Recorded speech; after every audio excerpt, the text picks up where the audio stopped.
HoneyBook is a all-in-one business management platform for creative small businesses that can help you spend less time handling the administration work and more time doing what you love. They make it easy to streamline your processes, all within one easy-to-use online system. Over 75,000 entrepreneurs have saved thousands of hours a year with HoneyBook. You can get started today at honeybook.com. Use the promo code MAJORITY for 50% off your first year. Again, that's honeybook.com, promo code MAJORITY.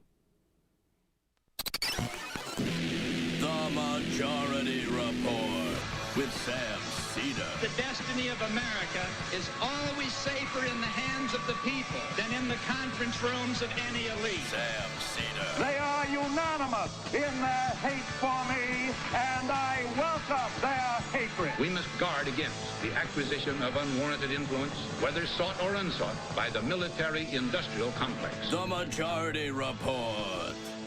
with Prison Sam in 2 months for Seder. lying to... And I get the feeling you've been cheated.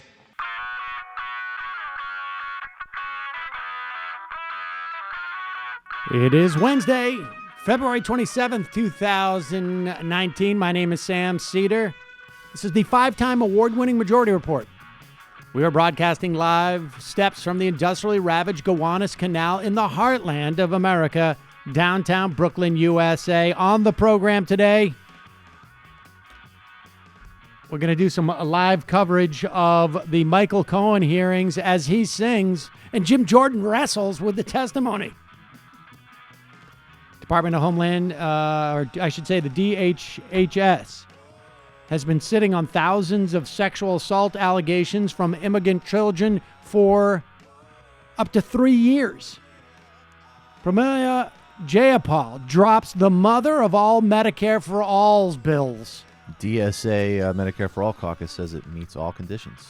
It's a great bill. Jumaane Williams wins the public advocate office in New York City. Chicago will see a runoff for their mayoralty, which will end up with the first African-American woman elected to Chicago's mayor's office.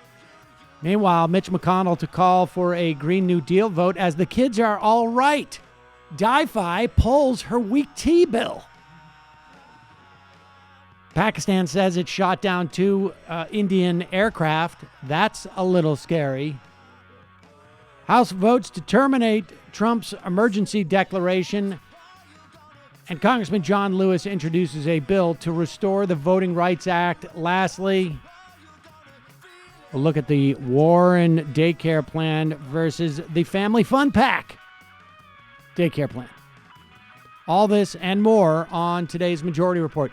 All right, just quickly, a programming note. We had planned to do a different show this morning. Up until about an hour or so ago, we were going to talk to Chloe Thurston about the boundaries of home ownership, credit discrimination, and the American state, but just found this Cohen hearing just too much fun, and we will do a recap at one point over the next hour or so, but let's tune into this.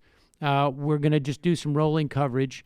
The Republicans have been flailing in attempting to question Cohen. Look, I am not a huge Michael Cohen fan. I'm becoming one. But he is, I think basically, the tough thing is that when you're willing to go to jail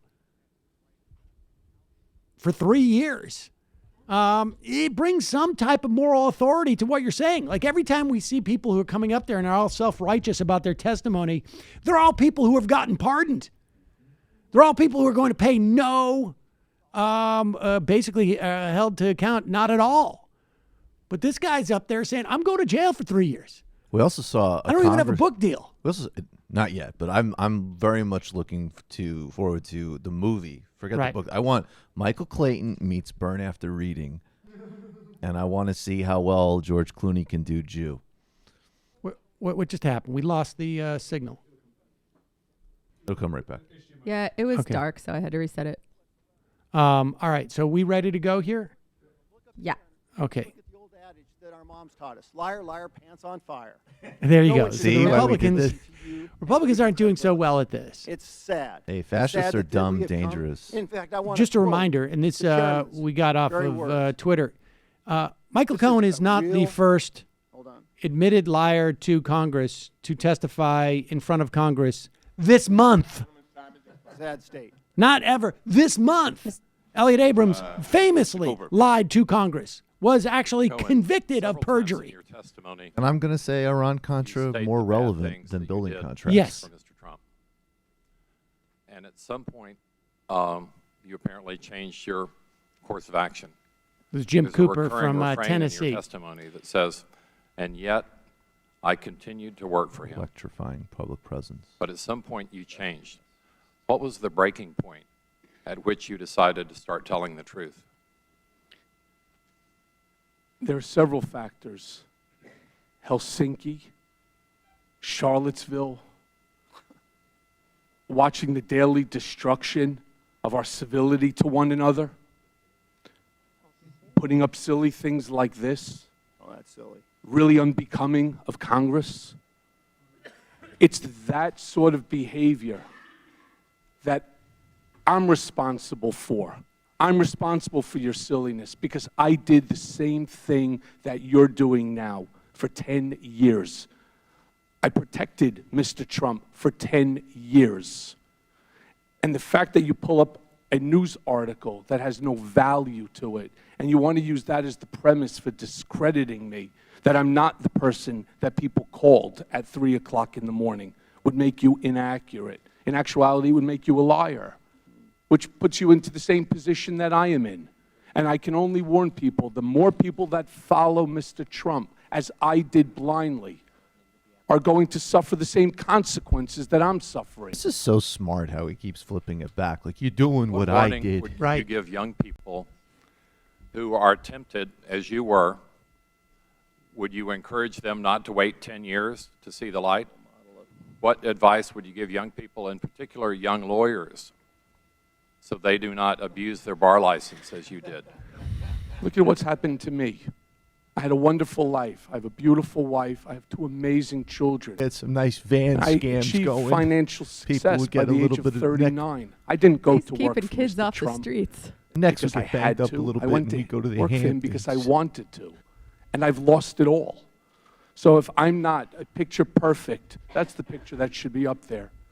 If I'm not a picture perfect example of what not to do, that's the example that I'm trying to set for my children. You make mistakes in life, and I've owned them, and I've taken responsibility for them. And I'm paying a huge price, as is my family. So if that in and of itself isn't enough to dissuade somebody from acting in the callous manner that I did, I'm not sure that that person has any. I gotta say, I mean, the guy's a compelling witness, right? I think he's being A recurring honest. theme in I your really do. testimony is concern for your family's safety. What specifically are you most concerned about? Well, the president, unlike my Cohen for Trump that has 1,000 followers, he's got over 60 million people. And when Mr. Trump turned around early in the campaign and said, I can shoot somebody on Fifth Avenue and get away with it, I want to be very clear. He's not joking. He's telling you the truth. He said, you don't know him. I do. I sat next to this man for 10 years, and I watched his back. I'm the one who started the campaign, and I'm the one who continued in 2015 to promote him. And so many things I thought that he can do that are just great. And he can, and he is doing things that are great. But this destruction of our civility to one another is just, it's out of control. And when he goes on Twitter and he starts bringing in my in-laws, my parents, my wife, what does he think is going to happen? He's sending out the same message that he can do whatever he wants. This is his country. He's becoming an autocrat. And hopefully something bad will happen to me or my children or my wife so that I will not be here and testify. That's what his hope was. It was to intimidate me. And again, I thanked everybody who joined and said that this is just not right. Have you ever seen Mr. Trump personally threaten people with physical harm? No. He would use others. He would hire other Good people aim. to do that? I'm not so sure that he had to hire them. They were already working there. Everybody's job at the Trump Organization is to protect Mr. Trump. Every day, most of us knew we were coming in and we were going to lie for him on something. And that became the norm. And that's exactly what's happening right now in this country. And it's exactly what's happening here in government, sir. Thank you, Mr. Chairman. He's My also time way has more expired. ethical Mr. Armstrong. than He's Steve looking Mnuchin. at the Republicans as he says that. Thank you. Just sort of get a little Mr. Chairman, can we take a break? Oh, I would have appreciated that, All right. actually, because I wanted to do a recap here. Guys, the majority report just started streaming. I did, sir. Is there a Can we chance- take a break? Is there a chance that Sam So it- Seder could do just a one live read for Liquid IV? That's okay. Thank you, sir. Hoping that Please, he could do that, sir. and maybe Michael Brooks could do a right-wing Mandela. Thank you. All right. Thank you. Thank you. Liquid IV. I want to thank Mr. Cohen.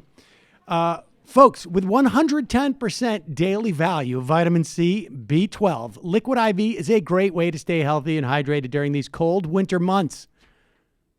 We lean on this heavily here. Do we even have any left? Yes. All right, just a couple. Liquid IV is not your average electrolyte drink mix. It uses cellular transport technology and a specific ratio of glucose, sodium, and potassium, which when mixed with 16 ounces of water helps your body absorb more water and nutrients directly into your bloodstream. In fact, it can provide the same hydration as drinking 2 to 3 bottles of water. It's the fastest growing hydration brand you can find, and you can find them everywhere now, even at Costco. Liquid IV is, I mean, it's the official hydration system of the Majority Report. I travel with these guys when I take long plane trips, when I drink too much alcohol. Occasionally, at some mornings I come in here, I'm feeling a little bit dry mouth. Guys, Boom. I'm a little woozy. I had a lot of drinking, and I smelled been lavender effective. on the way to the studio. All Is right. there any more Liquid IV left so I can power up to talk about Social Security? Somebody hits those things hard in this office. I love Liquid I IV. hit them very hard. And I know you will too. Right now, my listeners get 20% off at liquidiv.com when you use my code majority at checkout. That's 20% off anything you order at Liquid IV's website. Go to liquidiv.com. Enter my promo code majority to get your savings and start getting better hydration. That's liquidiv.com. Promo code majority. Don't wait. Get hydrated today. All right, let's go over some of the recap, some of the things that have happened so far in this hearing. I mean, look, this is primarily this hearing. In fact, I think like initially the Democrats said, we're not even going to bring up Russia here because yesterday he went to the House or the Senate Intelligence Committee. Tomorrow he goes to the House Intelligence Committee. These are closed door sessions. They weren't going to bring up any Russia stuff, but the Republicans wanted to, ostensibly to, I guess, to exonerate the president. This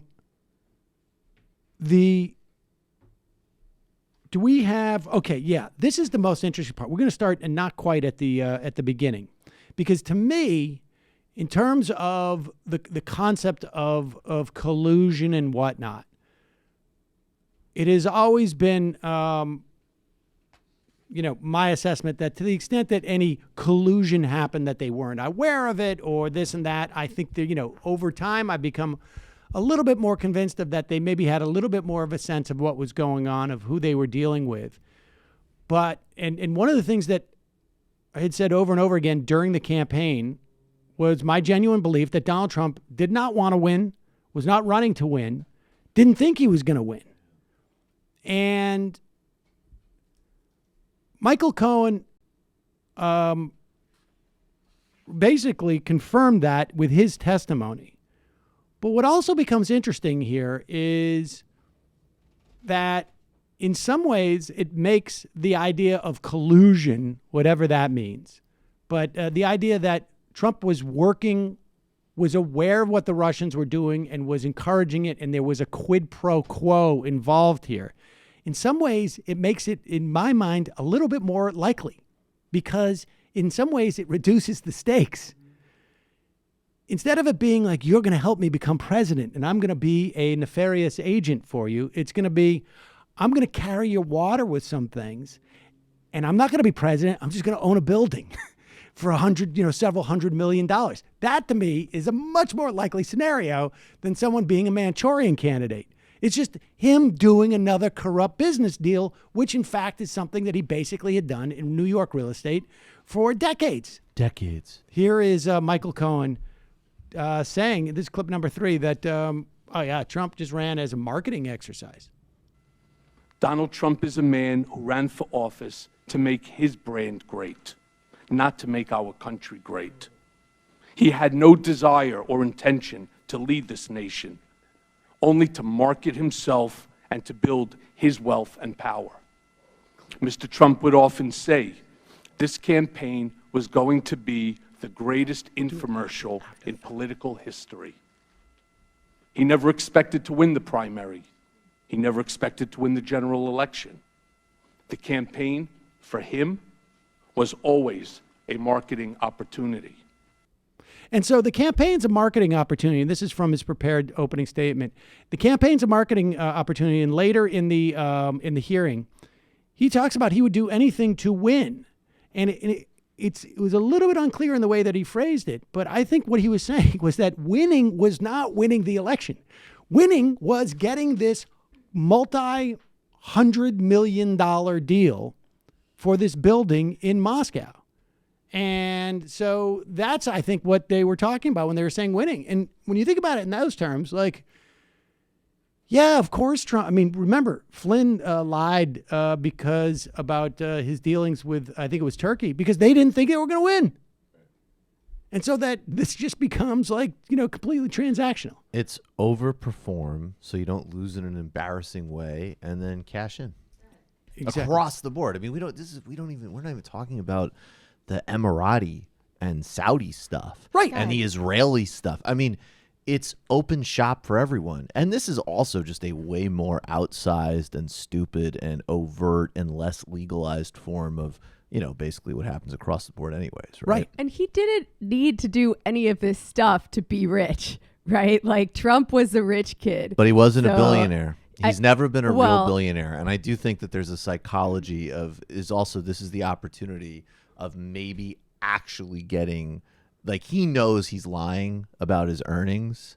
So I think there's some psychological need to actually get there. Yeah, but it's not driven by any rational material need, right? It's like once you get, I'm always driven by. I'm totally rationally when driven. rich girls get caught shoplifting, it's a little bit thrilling for them. Needs. But is there any amount of money over? I don't know. I mean, I don't know what that figure is, but I assume it's got to be somewhere between $10 and $50 million, where like every dollar after that is just.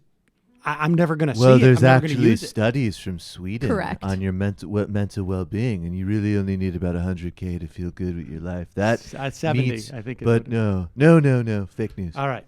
Well, it's actually $55 million a quarter. Here's how you're just not materially satisfied. Here's how Cohen answered, opened his testimony today by basically saying, and this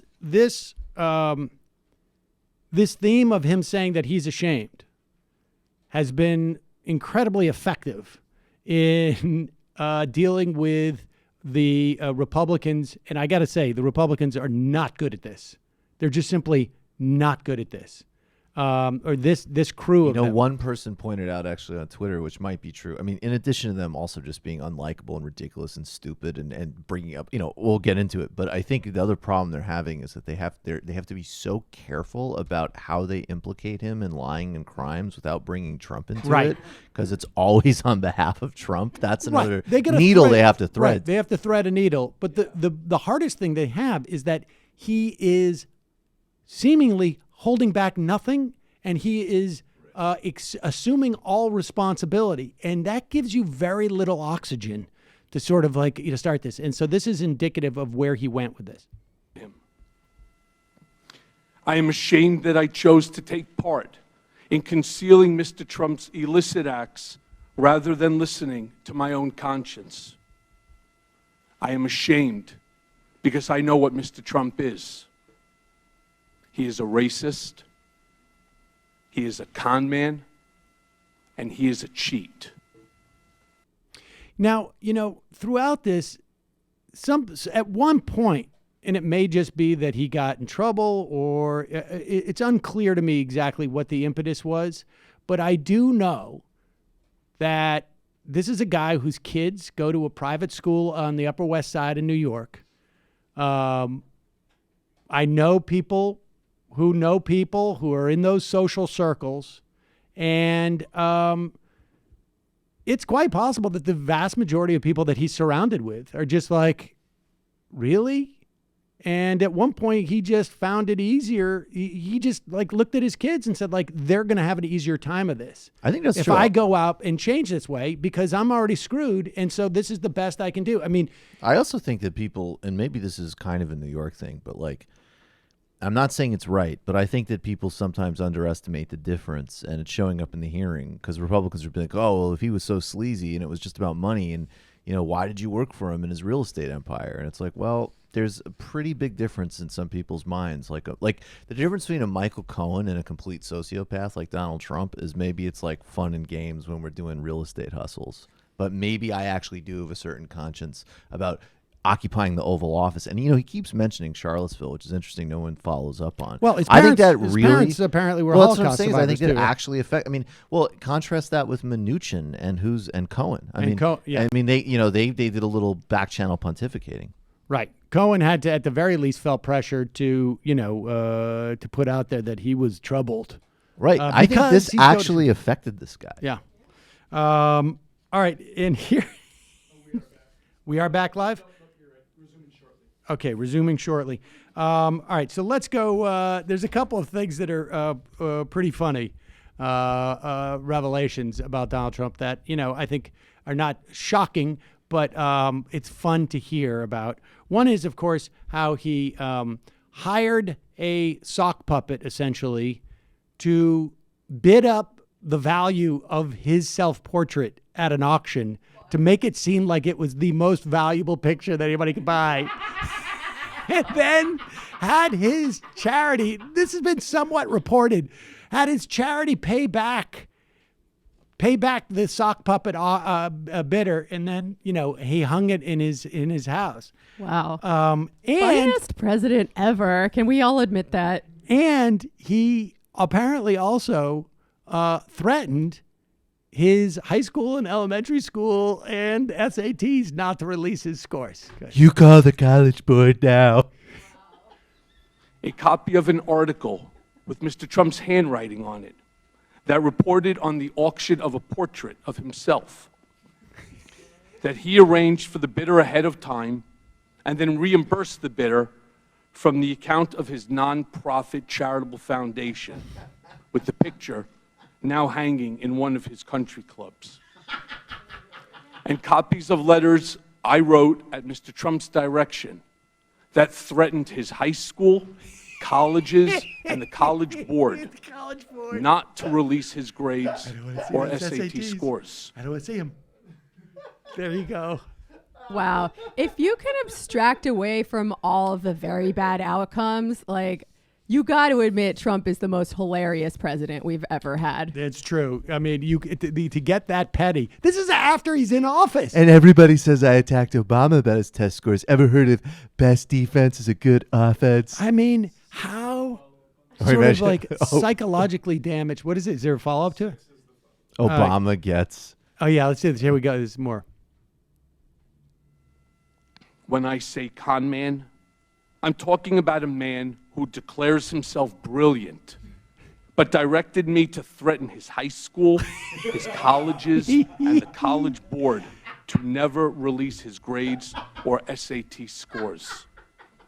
As I mentioned, I'm giving the committee today copies of a letter I sent at Mr. Trump's direction threatening these schools with civil and criminal actions if Mr. Trump's grades or SAT scores were ever disclosed without his permission.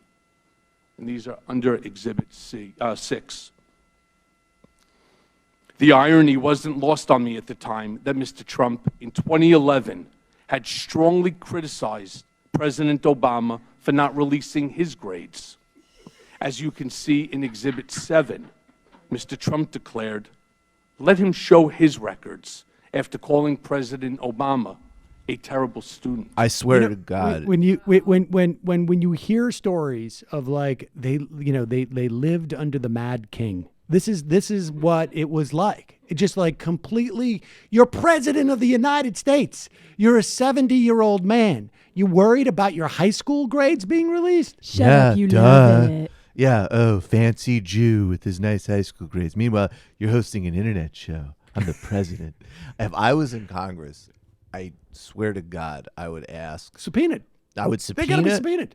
100%. Number one, they got to be subpoenaed. And I asked Michael Cohen, did he ask you to initially approach these universities or high schools to falsify transcripts? And then after being rebuffed, is that when the threats began? I would want to, if I sat on a committee, I would want to see those grades just to establish whether or not they're low enough for him to be embarrassed about.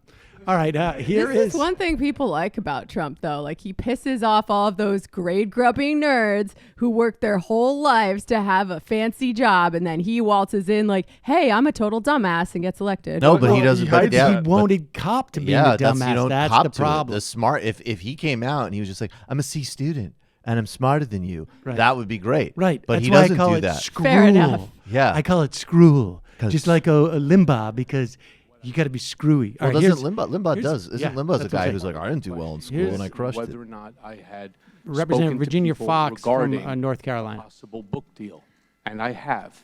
And I've spoken to people who have sought me out regarding a movie deal. No, I didn't ask you if you'd That was spoken the to first part of your anybody. I question. said, can you commit under oath that you will not, that you have not and will not pursue a book deal? And I would not do that, no. Okay. Can you commit under oath that you will not pursue opportunities to provide commentary for a major news network based on your experiences working for the president? No. Can you commit under oath that you will not pursue political office in the state of New York? No. So you I'd go don't for 'em. commit to changing your ways, basically, because you want to continue to use your background as a liar, a cheater, a convicted liar to make money. That's what you want to do. And that's going to get me a book deal and a movie deal and television and a spot on television? I don't think so. Well, it appears that it will. I'd yield my time, remainder of my time, Mr. Chairman, to Mr. Jordan. I thank the gentlelady for yielding. Mr. Cohen, in your sentencing statement to the court in December of last year, you said, I want to apologize to the people of the United States. You deserve to know the truth. Approximately a month later, BuzzFeed News ran a story that was the story in the country for a couple days. BuzzFeed story ran January 17th, 2019. On January 18th, your counsel went on TV and wouldn't confirm or deny the story.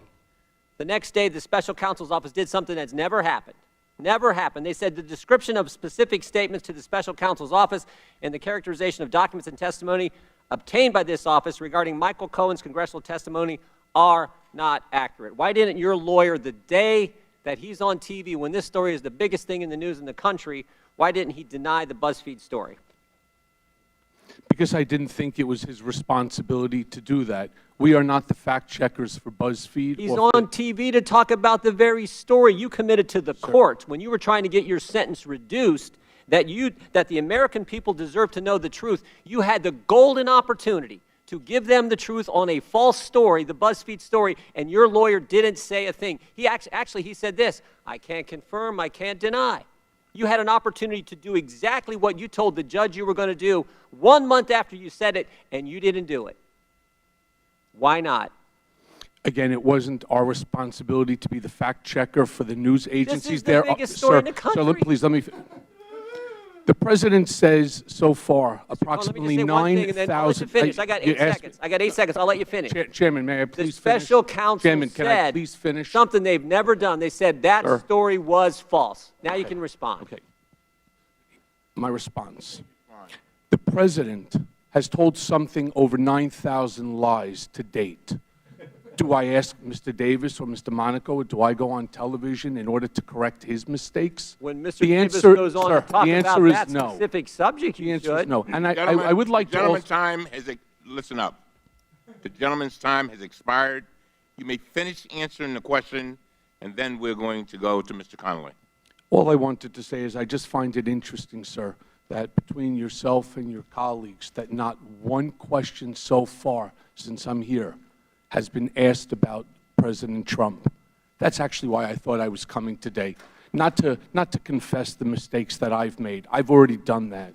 And I'll do it again every time you ask me about taxes or mistakes. Yes, I made my mistakes. I'll say it now again.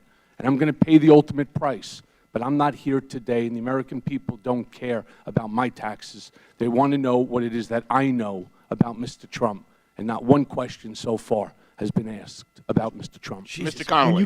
When you get scolded you, by Mr. Michael Chairman. Cohen, you know And to quote myself, you're a bunch of Cohen, disingenuous based bastards. on your testimony and your 10-year experience, I think you can recognize the behavior you're being subjected to on the other side of the aisle. Discredit, slander. That is that's a good opening. Use any trick in the book to prevent your testimony from sticking. The idea that a witness would come to us who's flawed, and you certainly are flawed, means they can never tell the truth, and there is no validity whatsoever to a single word they say, would discredit every single criminal trial of organized crime in the history of the United States, because all of them depend on someone who's turned. That's right. It would make RICO null and void. We couldn't use it anymore. Exactly. RICO's unfair. This Congress historically has relied Roll back on all RICO. kinds of shady Roll figures back RICO. who turned. One of the most famous who led to the decapitation of the organized crime families in America, Joe Valachi. Congressional hearing. He was a witness, and he committed a lot worse crimes than you're convicted of, Mr. Cohen. So don't be fooled by what my friends on the other side of the aisle are trying to do today. It is do everything but focus on the principle, known as individual number one in the Southern District of New York, as I recall. Is that correct, Mr. Cohen? That is correct. Now, Mr. Cohen, I want to ask you about something that's not in your testimony and that so far has not been made public. In our committee staff search of documents provided by the White House that were otherwise redacted or already in the public, You're my I guess liar. the White House Don't thought forget. that was funny. You just lie for me. They made one mistake, the White House. There was an email from a special assistant to the president RICO's unfair. to a deputy White House counsel, and the email is dated May 16th, 2017, and it says, and I quote, POTUS, meaning the president, requested a meeting on Thursday with Michael Cohen and Jay Sekulow. Any idea what this might be about? End quote. Do you recall being asked to come to the White House on or around that time with Mr. Sekulow? May of 2017. Off the top of my head, sir, I don't. I recall being in the White House with Jay Sekulow, and it was in regard to the documents, the document production, as well as my appearance before the House Select Intel. But I'm not sure if that's specifically what you're referring. But what I will do is I will check all my records, and I'm more than happy to provide you with any documentation or a response to this question. Well, that's you sort of touch on presumably the purpose of the discussion, at least among others. This meeting occurred just before your testimony before the Select Committee on Intelligence here in the House. Is that correct? I believe so, yes. Was that a topic of conversation with the President himself? If this is the specific instance that I was there with Mr. Sekulow, yes. So you had a conversation with the President of the United States about your impending testimony before the House Intelligence Committee. Is that correct? That's correct. What was the nature of that conversation? He wanted me to cooperate. He also wanted just to ensure, by making the statement, and I said it in my testimony, there is no Russia, there is no collusion, there is no deal. He goes, it's all a witch hunt, and he goes, this stuff has to end. Did you take those comments to be suggestive of what might flavor your testimony? Sir, he's been saying that to me for many, many months. And at the end of the day, I knew exactly what he wanted me to say. And why was Mr. Sekulow in the meeting? Because he was going to be representing Mr. Trump going forward as one of his personal attorneys in this matter. So it was sort of a handoff meeting. Correct. In any way, final question, did the President in any way, from your point of view, coach you in terms of how to respond to questions or the content of your testimony before a House committee? Again, it's a difficult answer because he doesn't tell you what he wants. What he does is, again, Michael, there's no Russia, there's no collusion, there's no involvement, there's no interference. I know what he means because I've been around him for so long. Dad always said the Jews. So if you're asking me whether or not that's the message, that's staying on point, that's the party line that he created, that so many others are now touting. This dynamic yes, is like the when that he wanted to we're in this reinforce. office and I say, Michael, I'm Mr. not Cohen, a shill for clarify, did you say MSNBC. that at times you would do I'm what not a you thought neoliberal Mr. shill, Trump wanted you to right? do, There is not no specifically what MSNBC he told shill you to do? here. At times, yes. That's what I look So you forward to the just went hearing on in the your future. So intuition. would you say, when did you decide he was a fucking I don't know shill? if I would call it intuition as much as I would just say. Oh, God. Dark I visions knew I of was the working future. for a shill. It happened before. Oh, the That Jimmy quite Dore so show time. trials.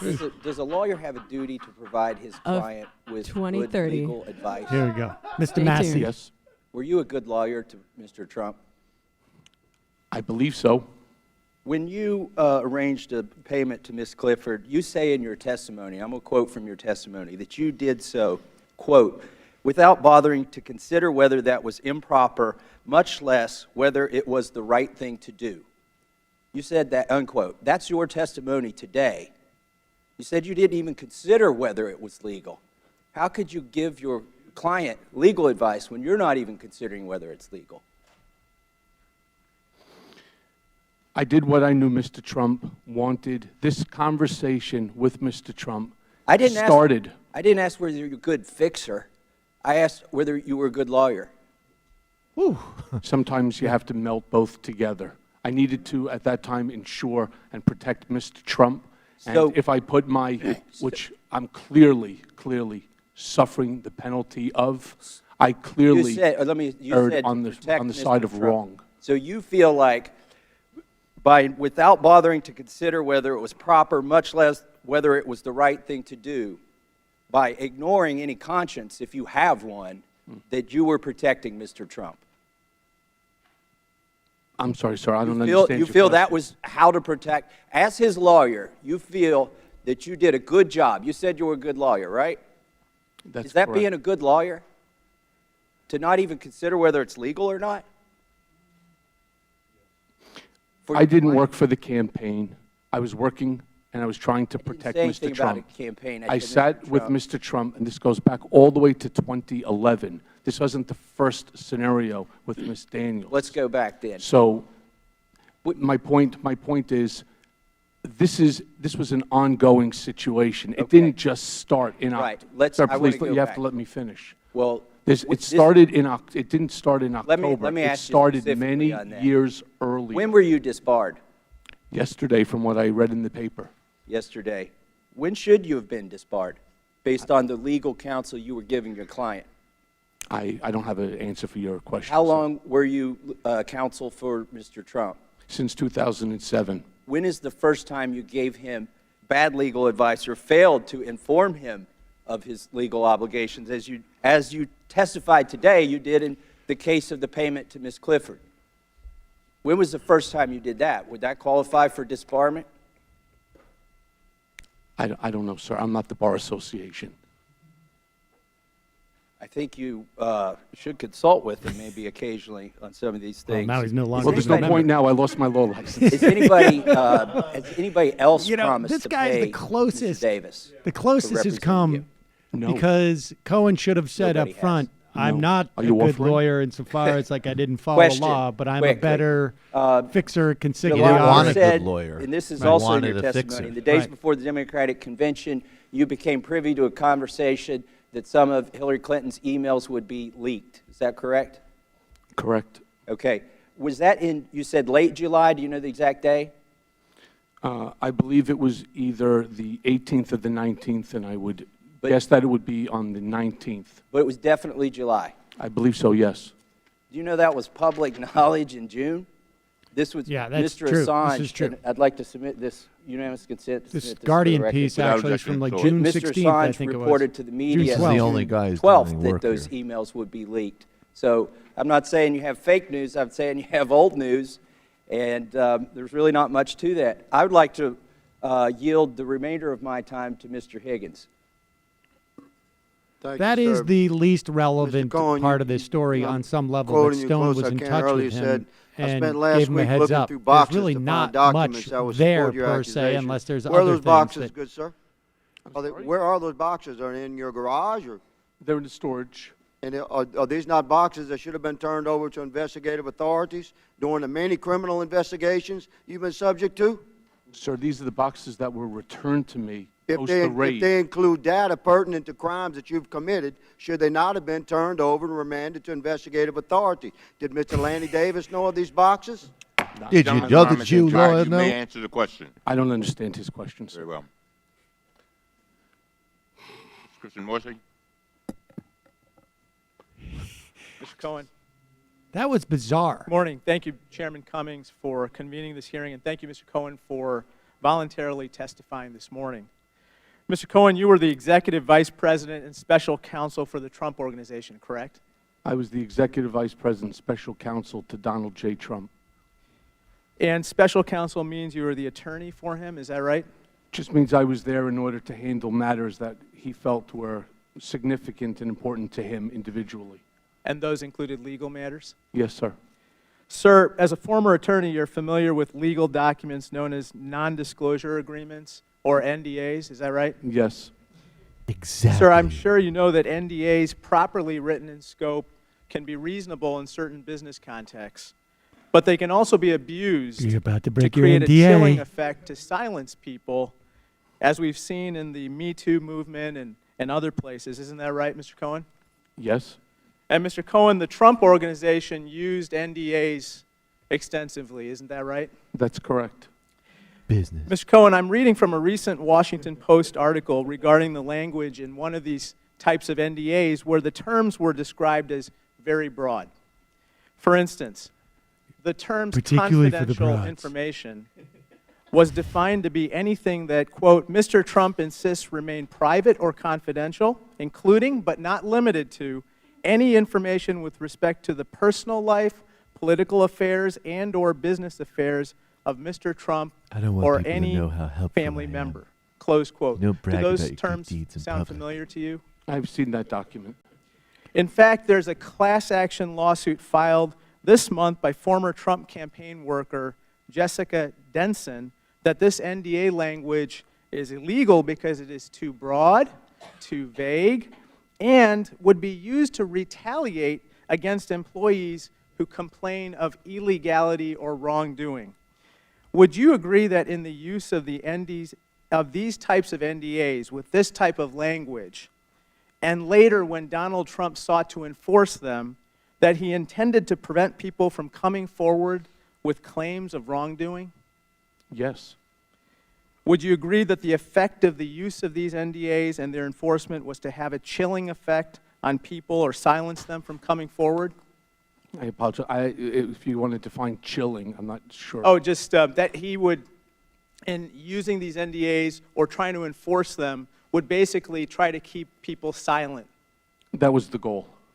And nothing at the Trump Organization was ever done unless it was run through President Donald Trump, correct? That's 100% certain.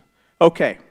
Mr. Cohen, do you believe that there are people out there today, either from the President's business or personal life, who are not coming forward to tell their stories of wrongdoing because of the President's use of NDAs against them? I'm sorry, sir. I don't know the answer to that question. Okay. Sir, I have a couple other questions for you. When was the last he's not communication wrong to with be super President Trump cautious or when he someone answers acting these on his questions. behalf? I don't have the specific date, but it was a while ago. Okay. Do you have a general time frame? We're going to open up the IMs, folks. You can IM us via the app at... I would suspect it was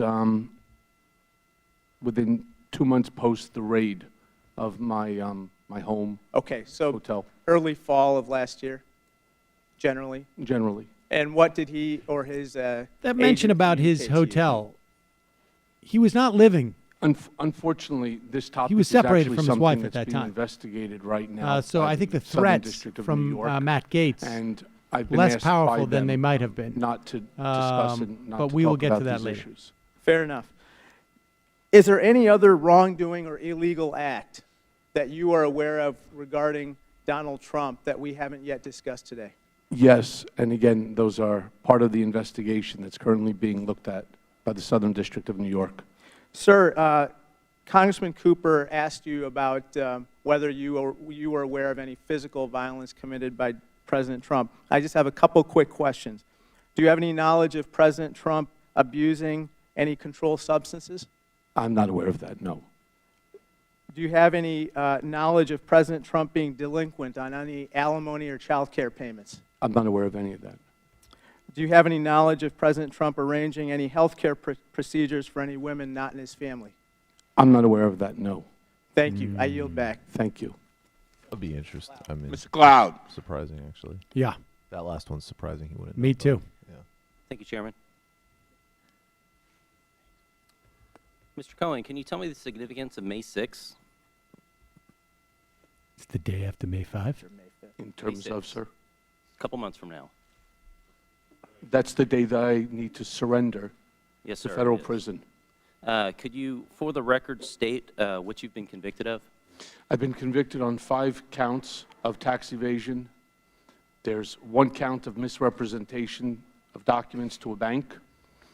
There's 2 counts, one dealing with campaign finance for Karen McDougal, 1 count of campaign finance violation for Stormy Daniels, as well as lying to Congress. Thank you. Can you state what your official title with the campaign was? I did not have a campaign title. And your position in the Trump administration? I did not have one. Okay, in today's testimony, you said that you were not looking to work in the White House.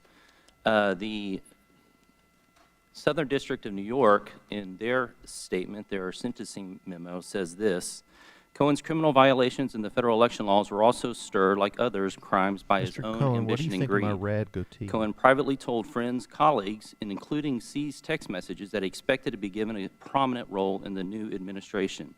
When that did not materialize, Cohen found a way to monetize his relationship in excess with the president. So were they lying, or were you lying today?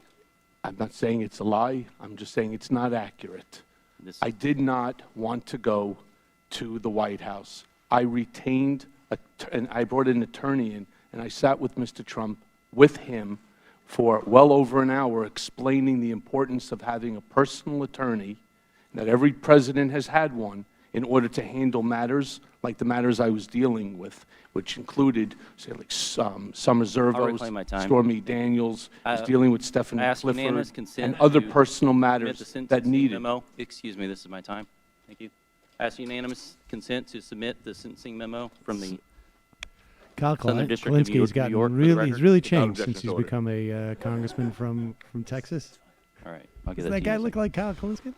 Yeah, I don't know. Okay, this memo states that you committed 4 distinct federal crimes over a period of several years. You were motivated to do so by personal greed and repeatedly used your power to influence for deceptive ends. It goes on to say that that they each involved, they were distinct in their harms, but bear common set right of there about characteristics the that Southern involve District deception and him feeling spurned is going to be the big talking point. There's a lot we don't know in regards Absolutely. to this investigation, but here's what we do know. We know that you were expecting a job at the White House and didn't get it. You made millions lying about your close access to the president. You have a history of lying for personal gain, including that's banks, about your accountant, he should to law definitely enforcement, drop your the family, ask the the moms Congress, the American people. About the his Southern desire District to of be in the New White York, House. you've said that you did all this out of blind I think loyalty it's plausible to he Mr. did it. Trump, but your I don't know, sentencing memo to be honest. Like, states I think he this. wanted to make This a lot was of not money. an act and out of why blind would you want to move loyalty, to as Cohen DC? suggests. Like, I don't know. Cohen I was buy driven it. by a desire to further ingratiate himself with a potential future president for whom's political success Cohen himself claimed credit for. Now, we're in a search for truth, and I don't know, Chairman, how we're supposed to ascertain the truth in this quagmire of a hearing when the best witness we can bring before this has already been convicted of lying before us. And what's sad is the American people have seen this play out before. We have people in prominent positions fail, and then a couple years later they get a book deal. Now you're set to go to jail for a couple years. You come out with a multi-million book deal. That's not bad living. And so my question is will you today? That will be one of our main talking Will you points, today and to Matt commit Leck drops to that donate comes out of any this further hearing. proceeds to book deals, to film reviews, to If I charity? could just go to jail for a few years, Thank you. I yield my I could get a book deal. May I finish? Book better come out while he's in Gentlemen, jail, though. Yield to Mr. Meadows. Forget about him. Mr. Chairman, may I finish? Mr. Cohen. May I finish my? Mr. Cohen, he's yielded to me, and so I didn't finish, sir, my response. Listen, I'm everything's asking been the chairman, made. Mr. Chairman, may I finish my response, please? I'll let you respond, but let's answer his question, please. Mr. Cohen, everything's been made of your lies in the past. I'm concerned about your lies today. Under your testimony just a few minutes ago, to me, you indicated that you had contracts with foreign entities, and yet we have a truth and testimony disclosure form which requires you to list those foreign contracts for the last 2 years, and you put NA on there. And it's a criminal offense to not have that accurately. So when were you lying? Either in the testimony to me earlier today or when you filled out the form? Gentleman's time has expired.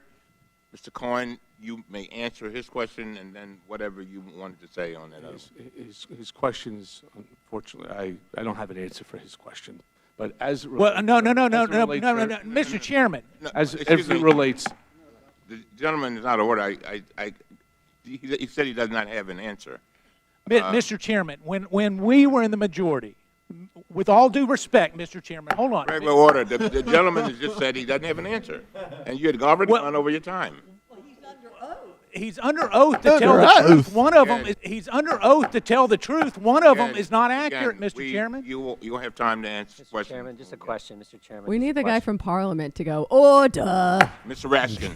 I actually like Mr. Raskin. Elijah Mr. Cohen, Cummings thank you just for so your that composure today. Our colleagues are not upset because you lied to Congress for the president.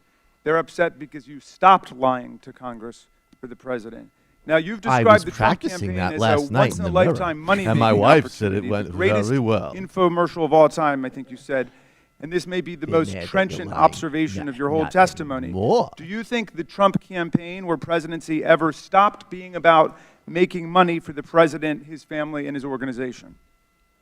yes, When did it stop being that? when he won the election. And what did it become about at that point? Then it had to be about figuring out what to do here in Washington. Can you carefully explain to America how the hush money payments to Karen McDougal and Stormy Daniels worked? Can you carefully explain what catch and kill is? Sure. Yeah, we already know. I what this received is. a phone call Going to the regarding IMs, water both Karen boat McDougal from Kazmir is supposed to be a tip of the hat to Matt. They're upset that I don't pronounce their name correctly. Bugatti, the pettiness of all. Cohen is spilling like tea, like a pissed off homegirl, but I'm here for it. Jonathan Armstead, Sam, I kind of want to start calling the New York Military Academy daily and ask for Trump school records.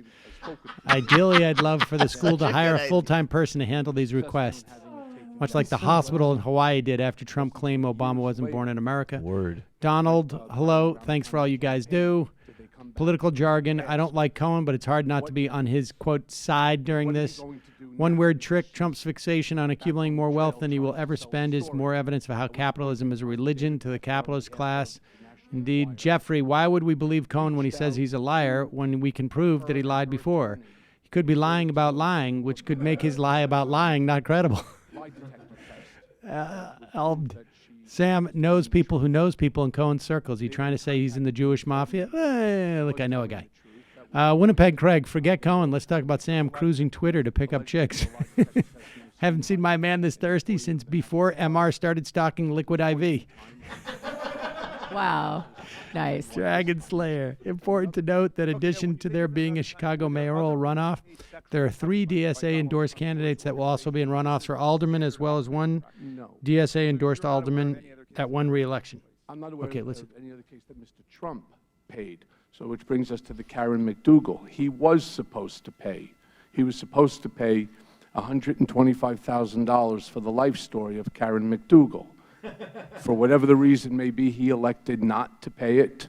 David Pecker was very angry because there was also other monies that David had expended on his behalf. Unfortunately, David never got paid back for that either. So David Pecker had done this in other cases of other mistresses or women? Other circumstances, yes. Okay. Not all of them had to do with women. Are you aware of anything that the President has done at home or abroad that may have subjected him to or may subject him to extortion or blackmail? I am not, no. Okay. Are you aware of any videotapes that may be the subject of extortion or blackmail? I've heard about these tapes for a long time. I've had many people contact me over the years. I have no reason to believe that that tape exists. Oh, darn it. In December 2015, Donald Trump was asked about his Over the relationship with years? Felix Sater, a convicted felon and real estate developer, and he replied, "Felix Sater, boy, have to even think about it. I'm not that familiar with him." Why did Trump endeavor to hide his relationship with Felix Sater, and what was his relationship? Well, he certainly had a relationship. Felix was a partner in a company called Bayrock that was involved in the deal of the Trump Soho Hotel, as well as, I believe, the Trump Fort Lauderdale project. Why did he want to distance himself? That's what Mr. Trump does. He distances himself when things go bad for someone. And at that point in time, it was going bad for Mr. Sater. Exactly. You said you lied to Congress about Trump's negotiations to build his Moscow tower because he'd made it clear to you that he wanted you to lie. One of the reasons you knew this is because, quote, Mr. Trump's personal lawyers reviewed and edited my statement to Congress about the timing of the Moscow tower negotiations before I gave it. So this is a pretty breathtaking claim, and I just want to get to the facts here. Which specific lawyers reviewed and edited your statement to Congress on the Moscow tower negotiations, and did they make any changes to your statement? There were changes made, additions. Jay Sekulow, for one. Were there changes about the timing? The question of... Gentleman's time has expired. You may answer that question. There were several changes that were made, including how we were going to handle that message, Mr. which Grover, was... were you finished? Yes, the message, of course, being the length of time that the Trump Tower Moscow project stayed and remained alive. That was one of the changes. Yes. Mr. Grothman. Yeah, first of all, I'd like to clear up something, just a little something that bothers me. You started off your testimony, and you said, I think in response to some question, that President Trump never expected to win. I just want to clarify that I dealt with President Trump several times as he was trying to get Wisconsin. He was always confident. He was working very hard. Totally. And this idea that somehow he was just running to raise his profile for some future adventure, at least in my experience, is preposterous. I always find it offensive when anti-Trump people imply that he just did this on a lark and didn't expect to win. But be that as it may, my first question concerns your relationship with the court. Do you expect, I mean, right now I think you're sentenced to 3 years, correct? That's correct. Do you expect any time using this testimony, other testimony, after you get done doing whatever you're going to do this week, do you ever expect to go back and ask for any sort of reduction in sentence? Yes, there are ongoing investigations currently being conducted that have nothing to do with this committee or Congress that I am assisting in, and it is for the benefit of a Rule 35 motion, yes. So you expect, and perhaps what you testify here today will affect, going back and reducing this, what we think is a relatively light 3-year sentence. You expect to go back and ask for a further reduction? Based off of my appearance here today? Well, based upon whatever you do between now and your request for... The Rule 35 motion is in the complete hands of the Southern District of New York. And the way the Rule 35 motion works is what you're supposed to do is provide them with information that leads to ongoing investigations. I am currently working with them right now on several other issues of investigation That's that interesting. concerns them that they're looking at. If those investigations become fruitful, then there is a possibility for a Rule 35 motion. And I don't know what the benefit in terms of time would be, but this congressional hearing today is not going to be the basis of a Rule 35 motion. I wish it was, but it's not. I'd like to yield some time to Congressman Jordan. Man, that is a huge whiff.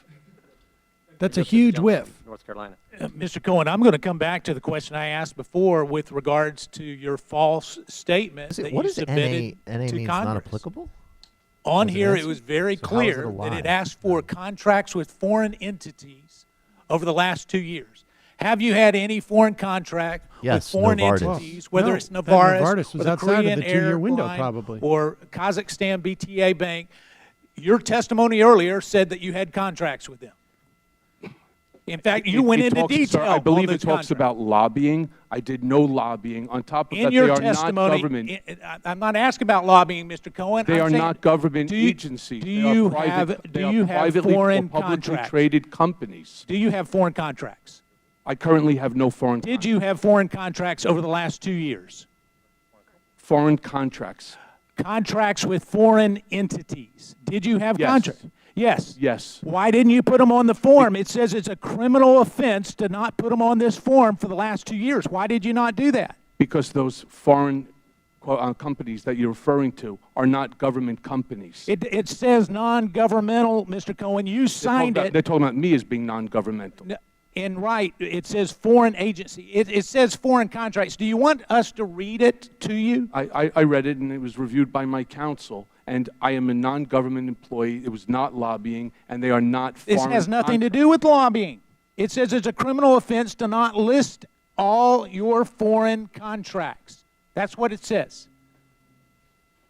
Well, then I'm going to take a look at it before I leave. No, you've Hopefully heard- I will, and hopefully I will amend it prior to leaving, because that's not the way I read your document. You know, it's just one more example, Mr. Cohen, of you skirting the truth. Okay, I want to ask one other question. One other question, Mr. Cohen. It's my time, not yours. This is pathetic. They got nothing. Were you advised, or That'll was be a your talking counsel point, too. advised to withhold your written testimony to the latest possible date, as John Dean said last night on CNN?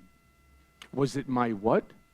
Were you advised, or was your counsel advised to withhold your written testimony to this committee at the latest possible date, to get it to this committee at the latest possible date, as John Dean said that he advised you?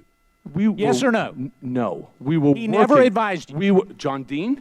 I've He- never spoken with John Dean. Has he spoken to your attorney? I don't know. I've never spoken Well, to ask John your Dean. attorney. He's right we were there behind working you. last night till 11, 12 o'clock at You've night. known in that order you've to been coming for some time. I hope this guy gets a heart attack. We were working till 11, 12 o'clock last night to finish everything. So you were writing it last night, Mr. Cohen? we were Don't making give me edits. that bull. We were making edits all the way through the night. I'm sorry. Thank you, Mr. Chairman. Mr. Cohen, What an in asshole, this November guy. 2013, What a fucking prick. President I'm a Donald little Trump bit of a- testified under oath in a lawsuit related to the failed real estate project, I waited till the last Trump minute, I love International things. Hotel and Tower in Fort Lauderdale. During the deposition, Daily President Beast Trump call was was so asked bad. about his knowledge of Let's do a Felix couple too Sater, last minute. a earlier, Russian-born just a real little estate recap from developer earlier. and convicted We're gonna need member to- of the Russian mafia, who, according to press All right. What's it? All right, let's hear it one more time. manipulation scheme. Felix Sater. And it's worth noting, as well publicized, the direct relationship between the Russian mafia and the Kremlin. Over the years, President Trump was asked how many times he interacted with convicted Russian mobster Felix Sater. In 2013, President Trump testified that, quote, "Not many. If he were sitting in the room right now, I really wouldn't know what he looked like," unquote. This is the guy that Mr. beat Cohen, Dana as you Rohrabacher. previously testified, isn't it true that President Trump knew convicted Russian mobster Felix Sater in 2013 when he made that statement? Yes. Isn't it true that because of Mr. Sater's relationship to the Trump organization, that he had an office in the Trump Tower? And on the 26th floor, Mr. Trump. And the 26th floor is important. Why? Because it's Mr. Trump's floor. So he had an office on the same floor as President Trump. In fact, his office, when he left, became my office.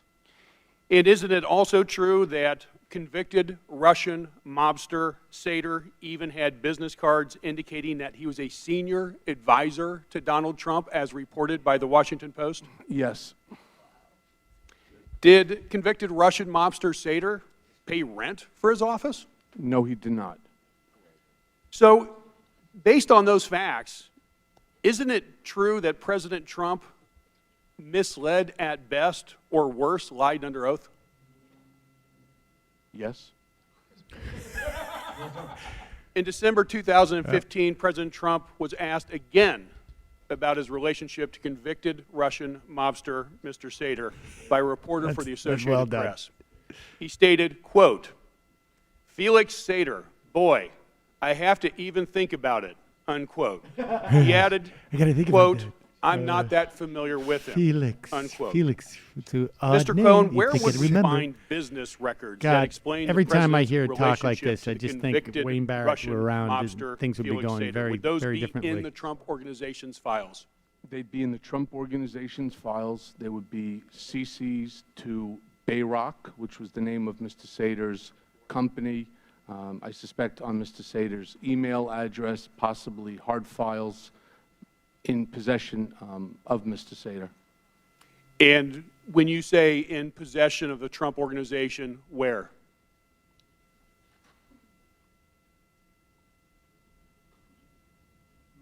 It depends upon who the attorney was that was working on it. Now it would probably be in a box, off-site. They have a storage facility that they put old files. In addition to convicted Russian mobster Seder, do you know of any other ties to convicted or alleged mobsters President Trump may have? I am not aware. Is it true that many people with ties to Russia ultimately bought condos in Trump properties, usually for cash? And if so, how many are we talking? 10, 20, 50? I'm not, hundreds? honestly, sir, I'm not aware of any. The statement that you're referring to, I believe, was made by either Eric or Don, and I don't agree. They're idiots. So are you aware of any cash purchases by Russian oligarchs and family members of Trump properties? I'm not aware of that. I can tell you, when you say cash, if you mean walking in with a satchel of rubles, the answer is I've never seen that happen. I've never heard of it. I will tell you, when we sold Mr. Trump's property in Palm Beach, the home for $95 million, it came in by wire, and that came from Mr. Rybolovyev's bank account. One other question. You also talked about President Trump doing negotiations throughout the campaign regarding too involved in the that. Trump Tower in Moscow. This is not an area where Was I he feel as directly fucking repentant involved in about. those Yeah, negotiations? And I prefer to not talk And if more. so, how do you know? Well, the answer is yes, and as it relates to negotiations, it was merely follow-ups as to what's currently happening, what's happening with Russia. All right, meaning he wanted me to give him a go to status some of report. the earlier things from his opening statements. Look at AOC down in front. What's she going to do? We're going to wait for her to come up. That's why I want to get this. What are your thoughts on the Green New Deal? I think it's inspiring, and I condemn racism. Well, here is, in fact, speaking of racism, in going back to Cohen's opening statements, this is clip number 5, where Michael Cohen, and I think, I don't know what's in Michael Cohen's heart, but it seems to me very conceivable, based upon the social circles he moves in New York, that it would be rather embarrassing after Charlottesville, et cetera, for him to be going about. And if it is the case, as he opened up in his statement, that basically his kids are his number one concern, being offended at the overt racism of Donald Trump would be consistent with, and exposing that would be consistent with wanting to try and protect his kids. This is what he said about Trump as a racist. Mr. Trump is a racist.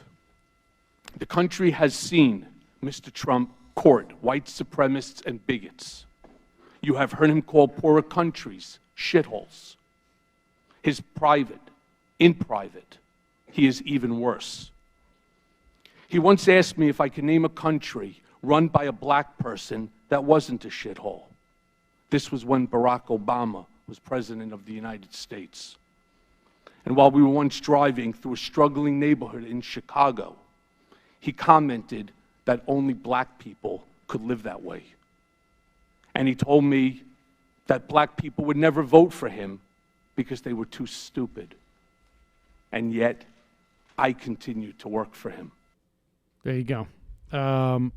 And this is think all there's part some of his genuine shame there. Yeah, I think this is all part of his sort of of his repentance, and that's more about the obviously the motivation of him coming forward and trying to rehabilitate himself. I mean, that's what he's doing. Other people shouldn't make any mistake about this. He's trying to rehabilitate himself, but he's doing it in a way, at least, that I think makes it hard to impeach what he says because he's taking full accountability for it. Seems to be, for the most part, being completely frank. He's certainly not. Look, we have no way of knowing if he's being completely frank about all things, but he's certainly not denying his role in the things that are obvious. He may claim certain lack of knowledge about certain things that the Trump organization and others were doing, but he's not denying his role in this stuff. This was also fun, and I think on some level, this could be, if used properly, certain areas of the country.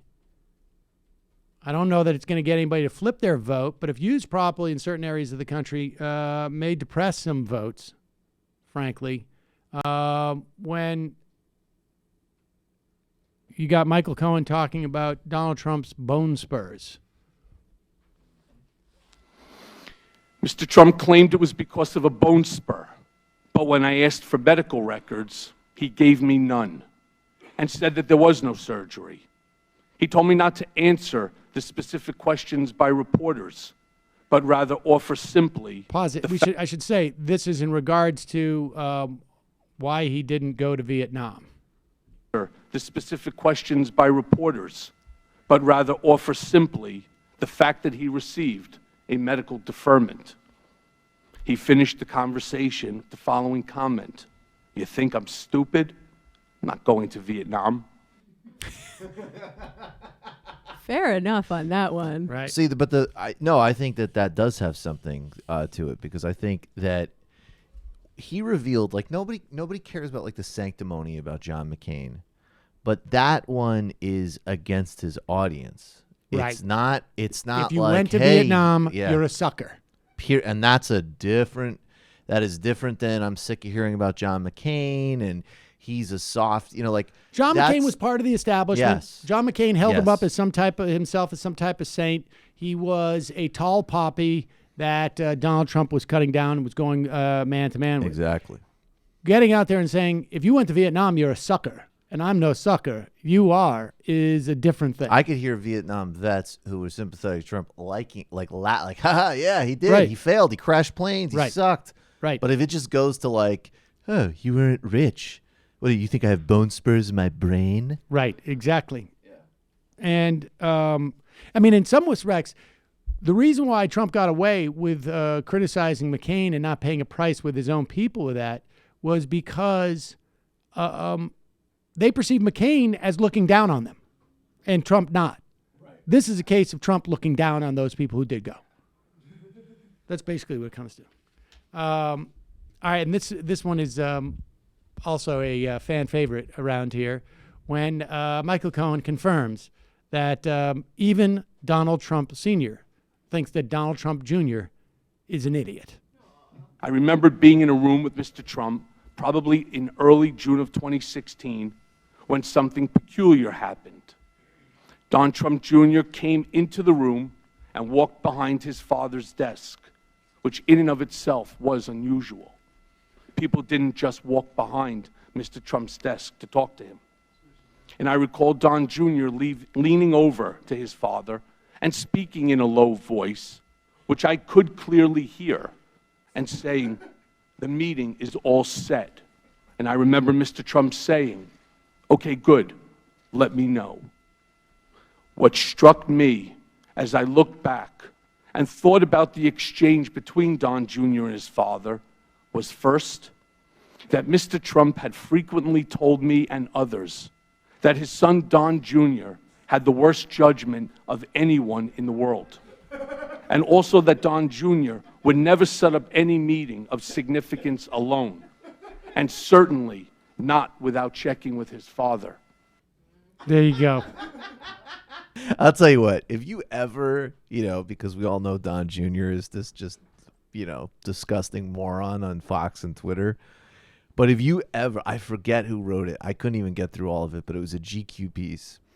And just the first couple of graphs about how Don Jr. was treated by his dad, it's like, you will feel for Don Jr. Shortly, who has the worst judgment on planet Earth, by the way. I agree with Trump Sr. Shortly after he said that, Cohen, in the hearing, Donald Trump Jr. retweeted somebody who was writing about Cohen, saying that this is clearly a guy who's broken, who's humiliated, and has no reason to lie. That is, there it is. There it is. Donald Trump Jr. retweeted Garrett Graff saying, incredible to see the hubris drained from Cohen. I've been personally screamed at by Cohen on the phone before and know how much bravado he once had. This is a man with nothing left, with no reason to lie or obfuscate at all. Humbling in its way. That's devastating. Think about it. He's a fucking... What? Wait a second. This is the guy who's got no reason to lie. Oh. He's got no reason to lie. When Someone hacked my account. Someone hacked my retweet. Someone hacked my retweet. I mean, that's like reading a book. That's a long tweet for Don Jr. to Yeah. read. He only got through like the first line, like, oh, he got all the hubris drained. Great. Hubris drained. He's like a Retweet. fucking pussy. Retweet. All right, let's go How's back that to for the judgment, the Mr. hearing. Cohen? But Dad didn't say that. He said it about Eric. In or around February 2018. Yes. What did the president ask or suggest that you say about the payments or reimbursements? He was not knowledgeable of these reimbursements, and he wasn't knowledgeable of my actions. He asked you to say that. Yes, ma'am. Great. In addition to the personal check for $35,000 in July 2017, is there additional corroborating evidence that Mr. Trump, while a sitting president of the United States, directly reimbursed you hush money as part of a criminal scheme to violate campaign finance laws? There are 11 checks that I received for the year. The reason why 11, because as I stated before, one had 2 checks. And you have copies of all of those? I can get copies. I'd have to go to the bank.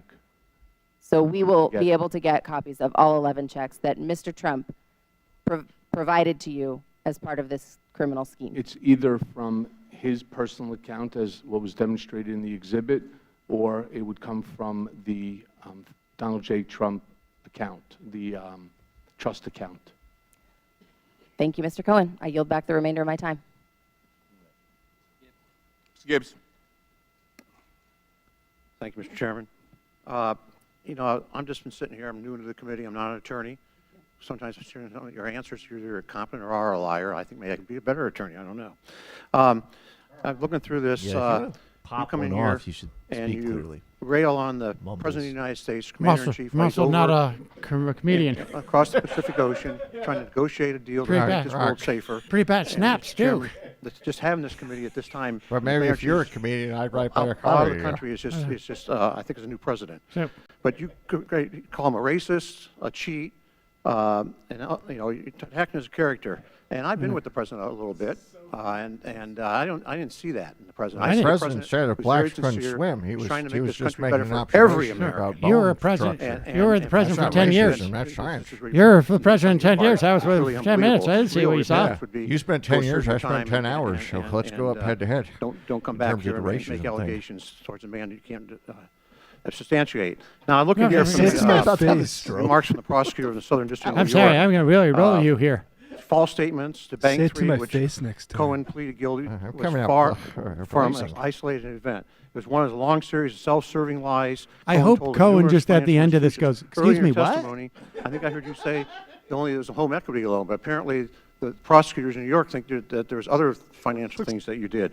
You also, they said, managed to commit a series of crimes, all withholding himself out as a licensed attorney and upstanding member of the bar. Also, the Southern District prosecutor said that, wrote that your consciousness of wrongdoing is fleeting, that your remorse is minimal, and that your instinct is to blame others is strong. So I'm kind of left here. Why? That's why I hired him. You worked for the president for 10 years before he was president. If you have any sense of integrity that you're trying to tell us you have now, and it was that bad, why didn't you leave? You weren't stuck there because of financial reasons. You had ways to leave. You were an attorney. And so that's just kind of, you know, the president's working tirelessly, and you come and make these allegations, and you could have left any time you I'm wanted. going to keep talking. Looks like You're you're trying to save tie face. yourself up in a The knot, other because questions I've that came talked out to here all was, my looks like to my me time, you're but going to yeah, have I'm not a a lawyer, very but probably lucrative better deal one at than some you. point in your life, because you don't look like you're in I'm not a performer too. That's why I keep walking through my applause lines. And so one of my questions is, and it's come up a little bit, talks with you and your attorney, and there's been talks about Still trying to figure out how this question thing works. Well, we're going to put you on the spot, and then I'm just going to walk right through that spot. And I'm going to circle around that spot, and I'm going to walk through it again, I'm going to pick it up, I'm going to throw it away, and then I'm going to come back around, and I'm going to make it seem like I set up another spot, and then I'm going to kick that one through too. No, the conversations were about the topics, and because there were things that originally we could not speak about at the request of whether it was the special counsel's office or the Southern District or any of the other agencies, including the House Select Intel or the Senate Select Intel. Sir, just for your personal edification here, I was asked to come here.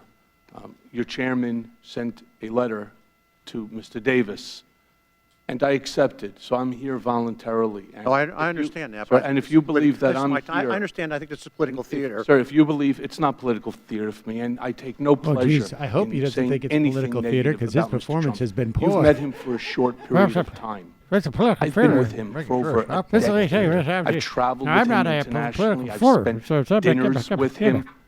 It doesn't make me feel good about what's going on here. And as far as saving face, I'm not sure how being who died and got in front and then of the appointed world, Bob Gibbs. Well, I thought you were going to ask when did Bob Gibbs die? None of movies that come about. How did Bob Gibbs get reanimated and go to Congress? Yeah, I'll tell you something. One of the benefits I had about winning that election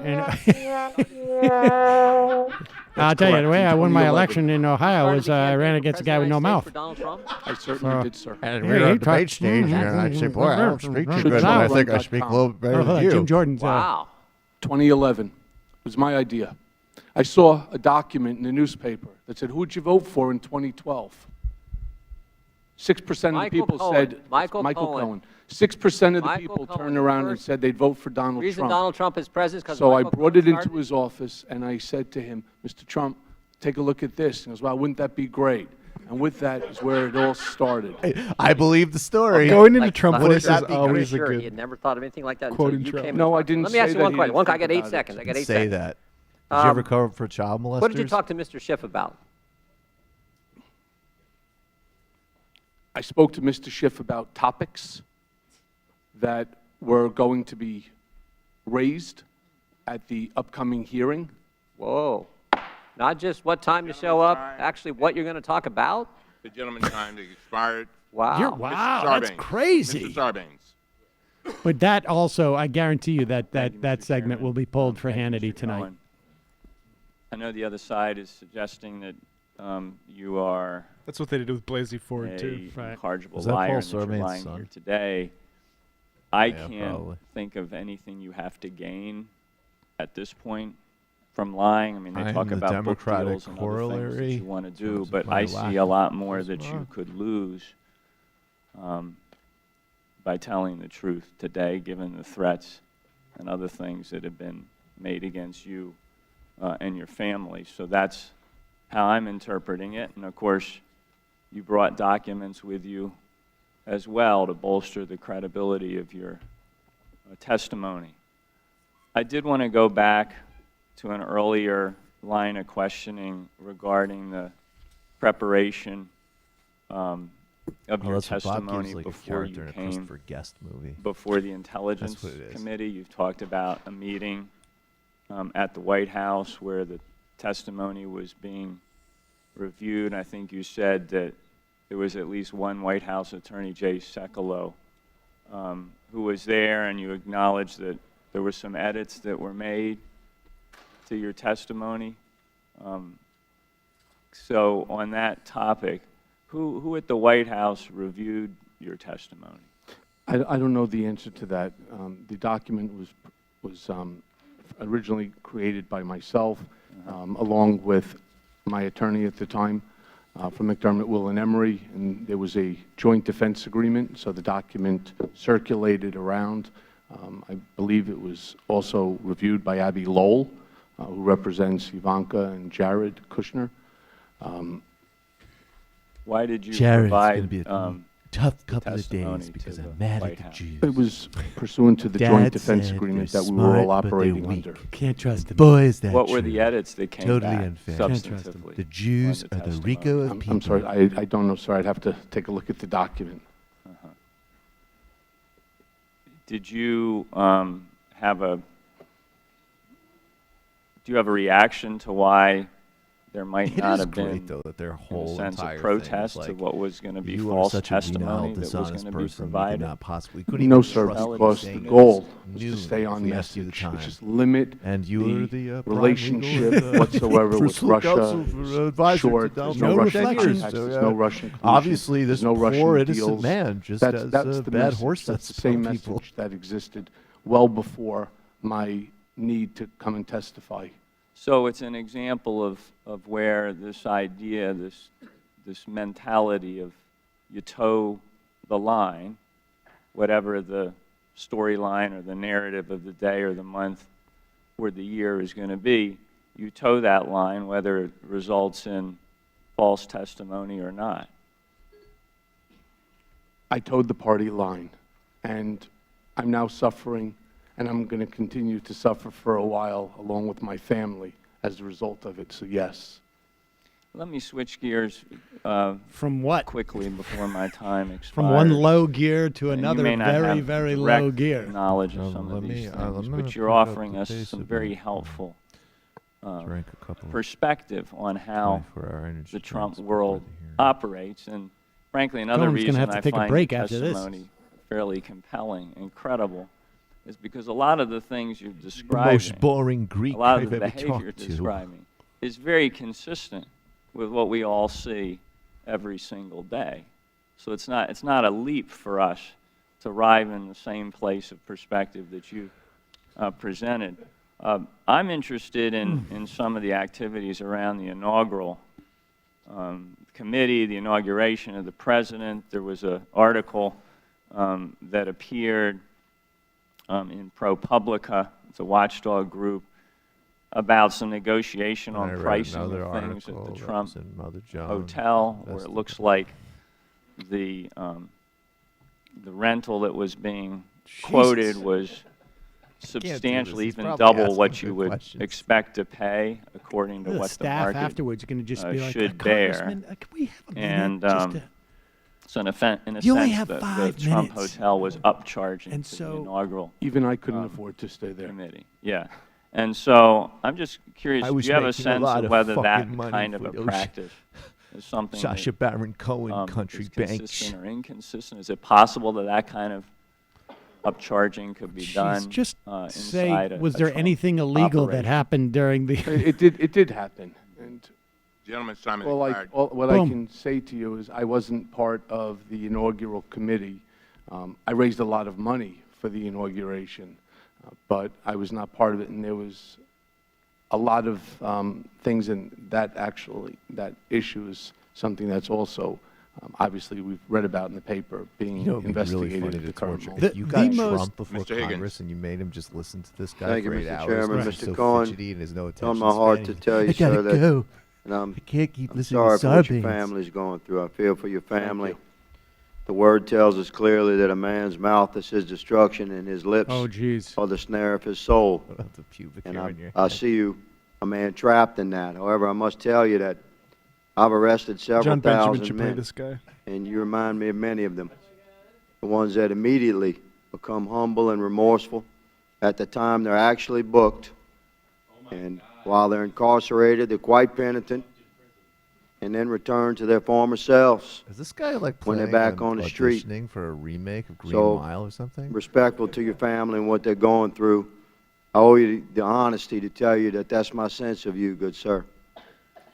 I'm going to give you another opportunity to respond. Fuck you, hillbilly What Jack. you brushed off earlier regarding your own statement during his testimony from C-SPAN notation at 2 hours and 50 seconds in.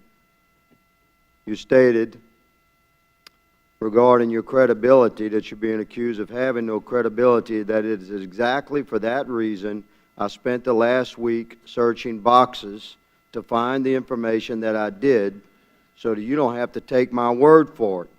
I want you to look at the documents and make your own decisions. Now, the documents you're referring to, Mr. Cohen, are the documents that you submitted with your testimony today. Is that correct? That is correct. Do you believe those documents to be worthy of evidence for this oversight hearing today? I leave that to you to decide. And I ask you again, sir, and please don't be incredulous, this is a serious question. Where are those boxes that contain documents worthy of evidence to be presented to Congress, and why have they not been turned over to investigating authorities looking into some of the many criminal activities that you're allegedly cooperating in? Where are these boxes? Who knows of these? Where is this treasure of evidence? The boxes that I'm referring to were boxes that were in my law office when the FBI entered and seized documents. Mr. Chairman, I would hope that the investigating authorities have noted what the gentleman had just stated, and that actions be taken for those boxes to be seized and reviewed based upon proper warrant signed by a sitting judge. You noted earlier today, he doesn't Mr. Cohen, get it. Or does he know quite that incredulously, Are there other boxes? one of my colleagues asked you regarding the It's just like he's television pretending deal. these boxes haven't been returned to Cohen. You They've expressed already been wonderment seized. that your predicament could possibly get you on television. It certainly got you on television today, has it not, sir? Sir, I was on television representing Mr. Trump going back into 2011. Well, I didn't know who you were until today, really. Until the FBI I believe that. Most of Americans didn't know who you were. How many attorneys do you think Mr. Trump has had through the course of his career? Cohen had an official job with the Quite a RNC, few, right? I would imagine. You're just one that's in a trap right now. And I understand you're trying to get out of it.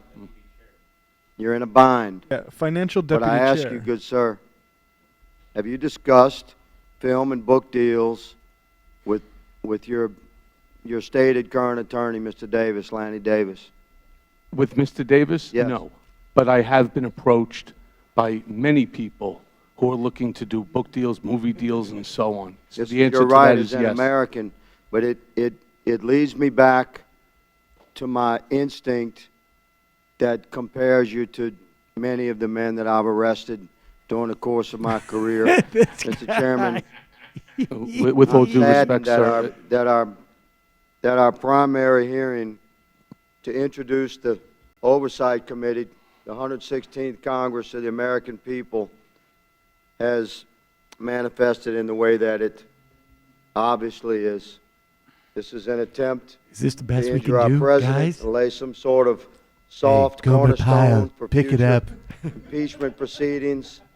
This This is is the the guy full who intent had to of the apologize for majority. live I streaming yield from my the remaining gas 30 chamber at seconds Auschwitz. to the ranking member. Are you serious? No, Yeah. now, you know what? Now I District now of I New York think is that not was innocent. accurate in that Yeah. statement. Now I get it. All I'm right. sorry, say that again. Earlier Boy, you a lot said that happened the United here. States Southern District of We're New York live streaming. What's Attorney's up, Office, y'all? that statement is not accurate. Let's You get said it's not a those lie. You hearts said it's not going. accurate. You stand by that?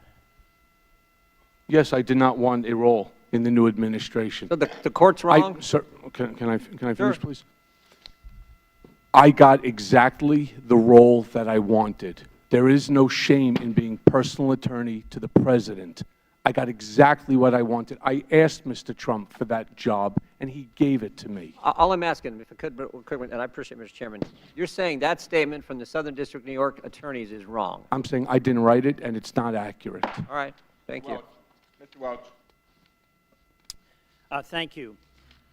One of the most significant events in the last presidential campaign, of course, was the dump of emails stolen from the Welsh Democratic National Committee, endorsed dumped by Bernie Sanders, WikiLeaks. Congressman from Mr. Cohen, during your Progressive Caucus. opening Well, he statement, did too. which he was sure at, did, at right the out height the of the gate. election, you testified you were actually meeting with Donald Trump in July 2016 when Roger Stone happened to call and tell Mr. Trump that he had just spoken to Julian Assange. Is that correct? That is correct. All right. And you said that Mr. Assange told Mr. Trump about an upcoming, quoting your opening statement, quote, massive dump of emails that would damage Hillary Clinton's campaign. Wow. So I want to ask you about Roger Stone's phone call to the president. First of all, was that on speakerphone? Is that what you indicated? Yes, so Mr. Trump has a black speakerphone that sits on his desk. He uses it quite often because with all the number of phone calls he gets. Now, in That's January of this year, 2019, the New York Times asked President Trump if he ever spoke to Roger Stone about these stolen emails, and President Trump answered, and I quote, "No, I didn't. I never did." Was that statement by President Trump true? No, it's not accurate. And can you please describe for us, to the best of your recollection, you were present, exactly what Mr. Stone said to Mr. Trump? It was a short conversation, and he said, Mr. Trump, I just want to let you know that I just got off the phone with Julian Assange, and in a couple of days, there's going to be a massive dump of emails that's going to severely hurt the Clinton campaign. And was Mr. Trump and Mr. Stone aware of where those emails came from? That I'm not aware of. Did Mr. Trump ever suggest then or later to call the FBI to report this breach? He never expressed that to me. Did the president at that time or ever since, in your knowledge, indicate an awareness that this conduct was wrong? No. The reason I ask is because on July 22nd, on the eve of the Democratic Convention, WikiLeaks published, as you know, the 20,000 leaked internal DNC emails. Could your meeting with Mr. Trump have been before that date? Yes. So Mr. Trump was aware of the upcoming dump before it actually happened? Yes. Right. And is there any record? Though, sir, I don't know whether he knew or not, and I don't believe he did, what the sum and substance of the dump was going to be, only that there was going to be a dump of emails. And he was aware of that before the dump occurred, correct? Yes, sir. All right. And are there any records that would corroborate the day of this meeting, calendars perhaps?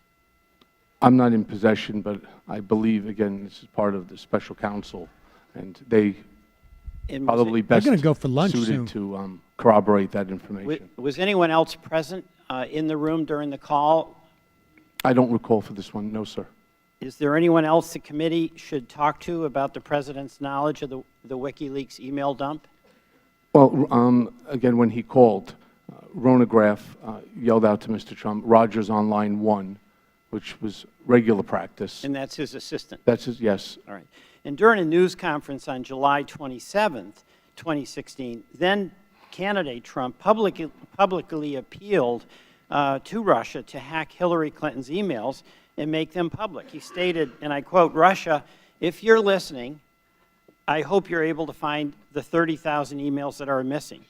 Now, going back to Mr. Stone's phone call to the president, do you recall if Mr. Trump had knowledge of the WikiLeaks dump at the time of his direct appeal to Russia? I am not. But the call with Mr. Stone, you believe, was before Yes. this 27th? Yes, I'm sorry. If you're, I thought you were talking about a different set of documents that got dumped. So I was in Mr. Trump's office, it was either July 18th or 19th, and yes, he went ahead. I don't know if the 35,000 or 30,000 emails was what he was referring to, but he certainly had knowledge. All right, thank you. Just Yes, one sir. last question. Mr. Raskin had been asking you some questions, and one of the things in your answer was that Mr. Pecker expended other monies to protect I Mr. love the Trump. fact that Trump Can you stiffed elaborate on what Pecker. some of those other Excuse activities the were? pun. Sure. There was the story about Mr. Trump having a love child with an employee, with an employee. I wasn't and love. Actually, the I husband can tell of you that right employee now. Works for Not the a company love as child well. if it's not love. And there was a elevator operator who claims that he overheard the conversation taking place between one of Mr. Trump's other executives and somebody, and he ended up paying like $15,000 in order to buy that story to find out if it was true or not. And that's just one example of things that David had done over the years. It was the reason why in the recording, when David was looking to become the CEO of Time magazine, we were concerned about, we'll call it the treasure trove of documents that had been created over the years, that if he left, somebody could open up the key to a drawer and find all this information. So we were going to look to buy all of those life rights and so on. Gentleman's time expired. Mr. Norman. Mr. Cohen, thank you for testifying. I join Congressman Higgins in feeling for your family. They have no part in this. You know, I've heard all the testimony, and I'm trying to decide what Clay's trying to decide. Are you really sorry for what you did, or you just got caught? And the thing that amazed me you ought to go in is hell that anyways, because in your opening statement, Lord. Let's proceed. which, let me quote. You're a Jew, is that right? Last fall, I pled guilty in federal court to felonies for the benefit of, at the direction of, and in coordination with individual one. Was that President? Yes, sir. Okay. Your crimes were of your own to benefit yourself. Some of them, yes. No, go through all the ones with the real estate, with the banks. On your HELOC loan, you failed to disclose more than $20 million in debt. You failed to disclose $70,000 in monthly payments. On your $14 million line of credit, you failed to disclose that you had drawn on that. So this was all for yourself. This wasn't for the benefit of President Trump. This was to benefit Michael Cohen. So that's my question. Did you just get caught? And you worked for this man for 10 years, Mr. Cohen. You came in here with these, he's a con man. He's a cheat. This is the very man that, didn't you wiretap him illegally? Did you not wiretap President Trump without his knowledge? I did record Mr. Trump in a conversation, yes. Is that lawyer-client privilege? Is that something that an honest guy would do, an honest lawyer? I actually never thought that this was going to be happening and that recording even existed. I had forgotten. But you did it. Yes, I did. Have you ever... I had a reason for doing it. What was your reason? Because I knew he wasn't going to pay that money, and David Pecker had already chewed me out on multiple occasions regarding other monies that he expended.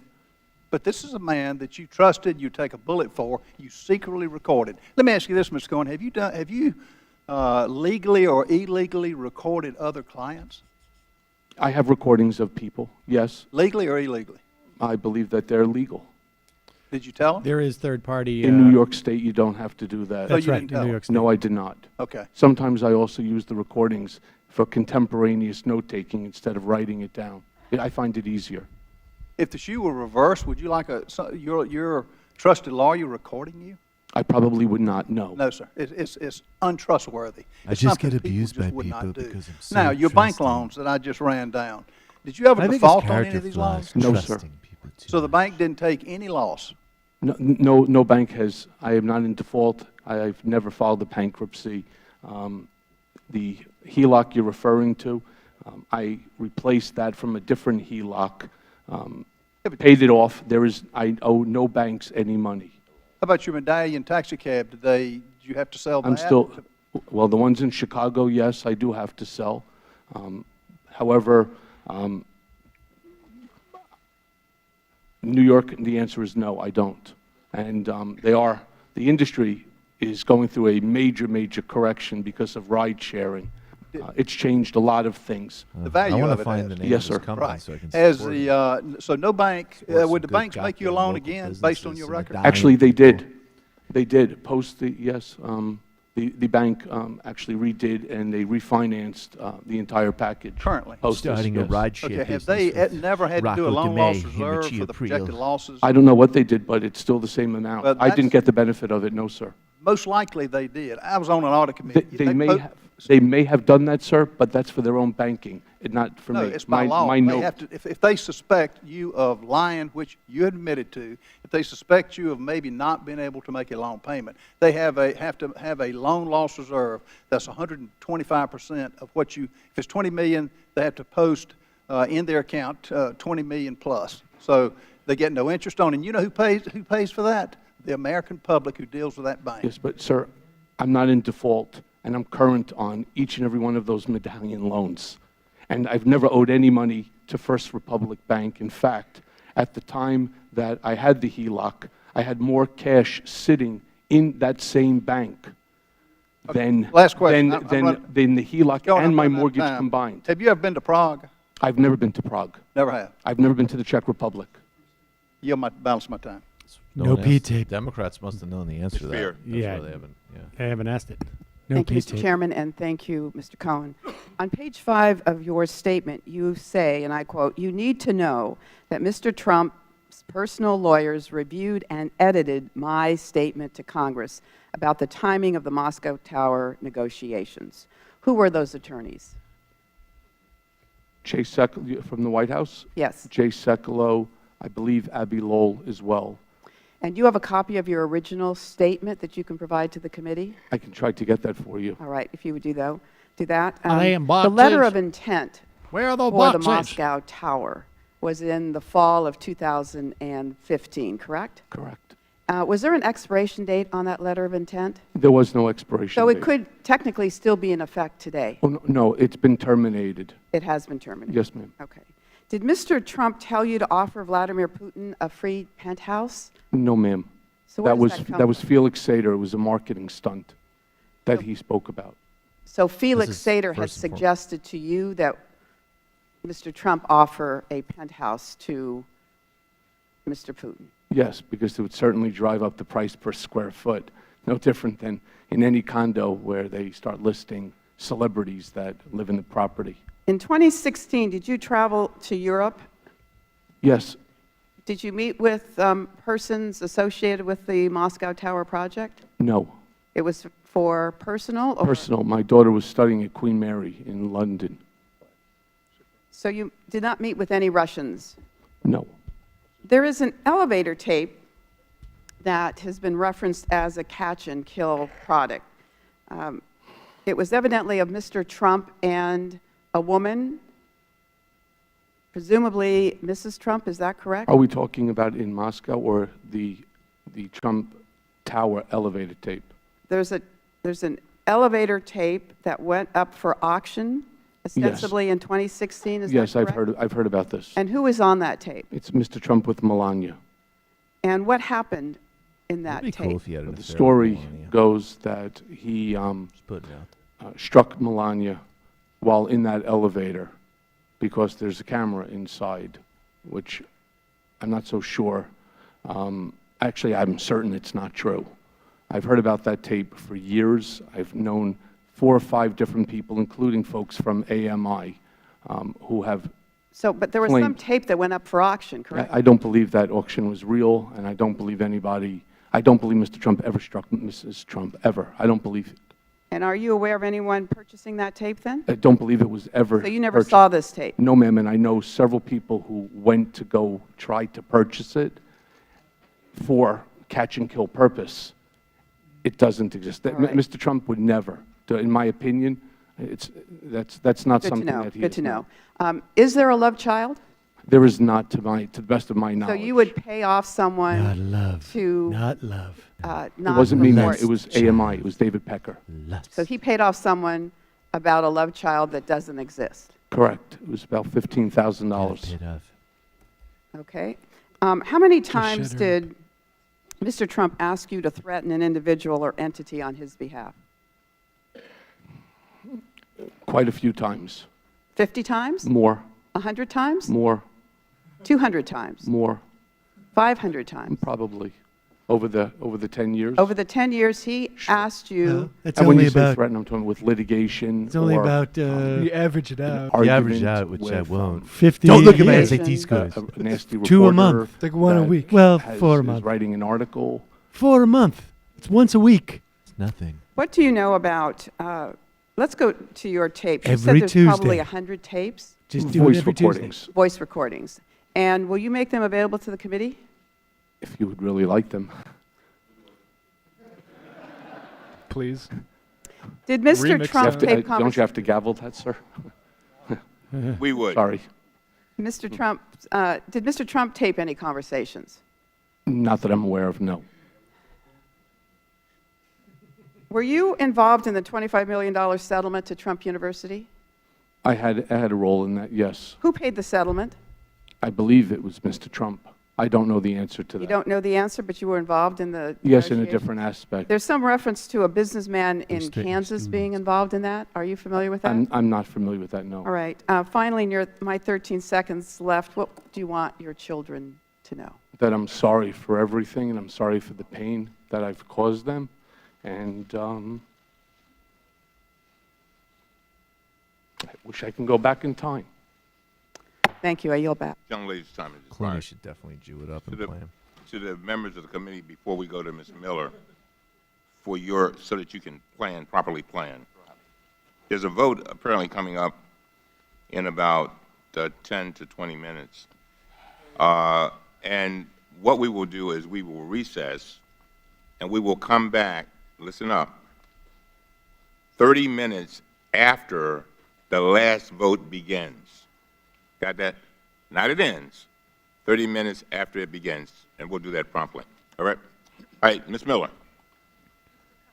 So we're going to probably stick with this for another 5-10 minutes, I am think. very disappointed to have you in front of this committee today. Quite frankly, this isn't the reason the people of West Virginia sent me to Congress. Get Frank Carroll. I find this hearing not in What the do they best do? interest of the American people. This is Hold the another water up political with coal game runoff? with the sole purpose of discrediting the president. If West it was Virginia not probably already has obvious, the there are number members 2 or here with a 3 singular goal in highest, Congress to impeach President Trump. favorability To ratings for achieve Trump in this the goal, country. they will waste not Over only 50%, precious I think. taxpayer I also have to say, dollars, this hearing is but terrible for also Trump and time in Republicans. this It also is committee not so and great for Congress some as a resistance whole. narratives either, to be In honest. fact, Like- they will go well, so I far mean, as to bring a we gotta convicted follow up on things felon like in I mean, front there's of our been a lot of committee. questions where even it's We are surprised supposed me, to take frankly. what you say, I mean, Mr. Cohen, him categorically at this saying not only time does that tape about not exist, President but like Trump I really as don't the think you would truth. do that in terms of hitting Melania. But you're about That to go to surprises me, prison for frankly. lying. Really? How can we believe Really? anything I'm you afraid say? of her. The answer There- is we Yeah, can't. you think he has the energy to This hit begs someone? the Come on. question. You can't Why are beat those in women the anymore. majority The science holding this says hearing? conserve your energy. You're I not am Everybody thought you appalled. could beat women in We the could be 80s. focused She on knows how actual bald I issues am. that I just face screamed at her America, for 30 minutes. like border Then you security, make her pass neonatal behind the abstinence exhaust of syndrome, the SUV. or improving our nation's way. crumbling There are, infrastructure. Instead, the Phone Democrats cameras are now. trying to She could grasp snap a picture of at my bald straws. head at any time. Let's talk Can't about get it. away with it back in the day. From his sentencing hearing in the Southern District of New York, That's probably how Judge she Pauley gets him to stated, take basic care of their Mr. son. Cohen pled Do you guilty think to that a they're veritable going, smorgasbord of a lot fraudulent of them have conduct, just been so willful tax disgusting to evasion, him making that it really false does- statements to a there's financial innate human institution, sympathy, I think. illegal campaign contributions, I mean, I don't, and making you know, false I statements think to Congress. Each of the crimes if you had asked me last involved night, I would say the deception, same thing. and each Maybe appears this is to have been worth a motivated point by in the personal general election, greed you know, or and half a ambition. point or something I'm not like even that. talking This enough. is I don't who think we it's, have I don't in think it front has of much us to do with today it. in our I'm not. committee. Yeah, I would say absolutely Someone not who is much about at all. to be sent But to just in prison terms of for kind of 3 years basic for evading how his they've played it. taxes, Yeah, deceiving it just a shows how financial craven the institution, Republicans are to be eating lying one of to their own Congress, like this. among Well, I don't other even know counts. that. I just think on a. I mean, One of the of course, most I think people would appalling expect facts that, but about you know, this you'd hearing expect a is lot that more. Mr. Like Cohen a few has of them used have his tried it, like that idiot experiences with the Higgins President guy, Trump, like, both oh, it's a before real bummer to and be doing after this. he was But elected unfortunately, I for think that his you don't have a own clear conscience greed versus and like, profit. you're a liar. I'd You're like a some I dirty just son of think a that the bitch, you know? Republican Isn't it But that's their voter brand, that's what they wants do. exactly. about That's what the time with Republican President Trump voter and wants, Biden? like Right, to right. It's all hate. slam him Throw down. the Jew under the bus. Exactly. Understanding Donald J. Trump? Yes, that happened And- early on when I was still even part, I believe, of the RNC. And this book deal, which you had with Hatchet That Books, is also- was worth well, around $500,000. Isn't that The real correct? question is No, why more we than- don't hear the How much Democrats more? remind RNC, everyone 750. that this guy was the Wow. co-chair of the RNC Cohen- fundraiser. I did turn it down. Given that you continue to profit from publicly discussing your time with Giving Mr. a Trump, more I sincere worry that this defense of committee Trump than any hearing of them the have. majority has given you will only serve as a platform for you to continue to lie and sensationalize and exaggerate wherever it suits you. Do you plan to pursue another book deal about your experiences? Yes. Ducks swim in I water. would presume this book would be a little different than your latest pitch, but your new angle might please some new fans. Anything to sell books. Mr. Chairman, we've You tell him, canceled Kara. hearings on child Exactly, separation Kara. and on Home other run. issues that are Anything to close sell my heart books. for this media circus. How dare you? What a waste of time Selling and money. books. For a Disgusting. man who has gladly you, Kara. exploited Trump the name of steaks. the president to promote his own name Crass and fill his own commercialism. pockets, Ah, how it pains repulsive. me that we are sitting Disgusting. here adding another chapter to his book. Thank you, and I yield the remainder Oh of my time to Mr. God. Cohen. Just keep Thank the gentlelady whiffing it. for yielding. Earlier, I think, Mr. like- Cohen, the gentlelady from California talked about this this tape. I'm sorry, I can't hear you. Earlier, the gentlelady from California talked about this tape, this elevator tape that you said Say it does again. not exist. Say it That's again. correct. I can't I hear do you. not believe it exists. But is it also your testimony that the Trump team was willing to pay to make sure a story about a non-existent tape never became public? No, sir, that's not what I said. They were willing to stop a false tape? We learned that this tape gotta do due was diligence. potentially on the market and that it existed. And so what we did is exactly what we did with all the other catch and kill. We looked for it. And if in fact that it did exist, we would have tried to stop it. That's what I would have But it was a done. false tape. But it's a Did not- false tape. I've never Got it. heard it, and I can assure you one thing about Mr. Trump. Jim Many Jordan. things he would never, ever do Strikeout something king. like that. I don't see it. Ms. Kelly. Thank He you. really has Mr. whiffed on Cohen, every. I'd like to ask you more about the details of the $130,000 payment you made to Stephanie Clifford, the adult film actress known as Stormy Daniels, in order to purchase her silence shortly before the 2016 elections. First, according to documents filed by federal prosecutors in New York, you created a shell company called Essential Consultants, LLC. Is that correct? It's correct. And you created this company for the purpose of making the payment to Ms. Clifford. Is that correct? Amongst other things, yes. You then used a home equity line of credit to fund the account in the name of Essential Consultants, LLC. Is that correct? That's correct. You then wired $130,000 to the attorney representing Ms. Clifford at that time and wrote in the memo field for the wire the word, quote, retainer. Is that correct? Correct. Can you tell us why you decided to use this complicated process to make this payment? Well, starting an LLC is not a sophisticated means. LLC, you call up a company, you pay for it, and they open it for you. And the reason that I used the home equity line of credit as opposed to cash that I had in the same exact bank was I didn't want my wife to know about it because she handles all of the banking.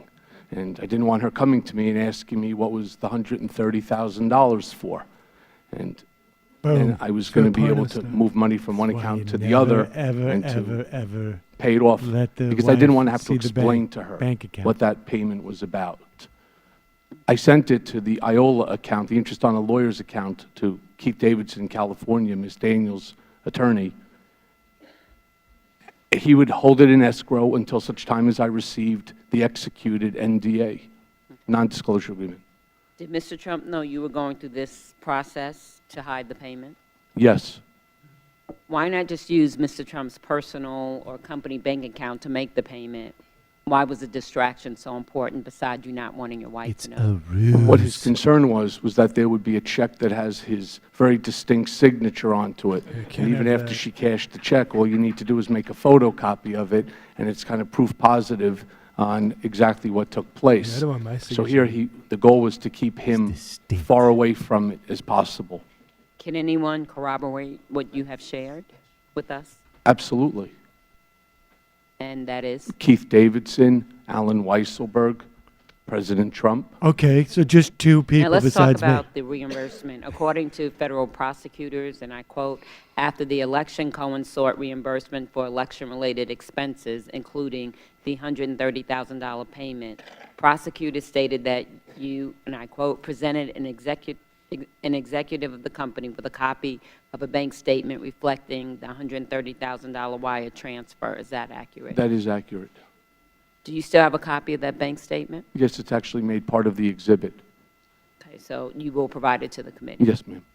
According to federal prosecutors, executives at the company then, and I quote, agreed to reimburse Cohen by adding $130,000 and $50,000, grossing up that amount to $360,000 for tax purposes, and adding a $60,000 bonus such that Cohen would be paid $420,000 in total. Executives of the company decided to pay the $420,000 in monthly installments of $35,000 over the course of a year. Is that accurate? That is accurate.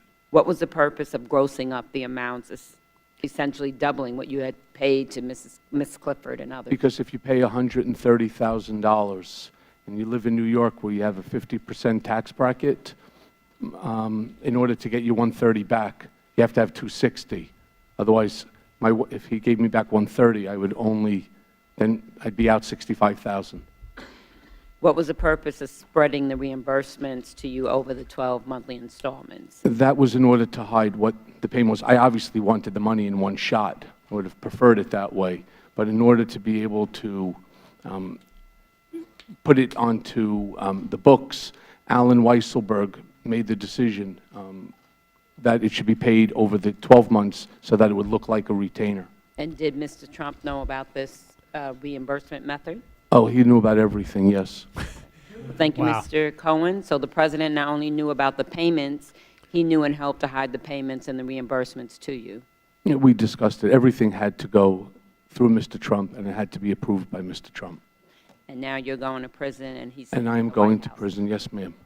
I yield back. Well, I'm the president. If I Because makers, I takers. win. Thank you, Mr. Chairman. Earlier, you Yes, I yield my time. Oh, she did. earlier you'd said, I'm assuming New York's a one-party consent state. One person can record the other one without it being illegal. Correct. But you also were a member of the New York Bar? I was, yes. How would you rate recording clients in the ethical realm of being a lawyer? I know it's not illegal, and I'm not asking if it's illegal. I'm asking if it's ethical. I don't know. That we'd have to leave to the judgment of the Bar Association. So, well, I think every other lawyer in here knows exactly where it is in the ethical standard. When you said you had 100 tapes, like whatever. Those tapes other clients? No, I think they know. Yes. And I think this is pretty amazing. I really do. Did any of them waive privilege? No. So 5 minutes ago, This is the first time I'm seeing the middle North of Dakota our hearing on representative. oversight, you just immediately Citing responded time. that you would hand over tapes to this committee without any of your previous clients waiving privilege.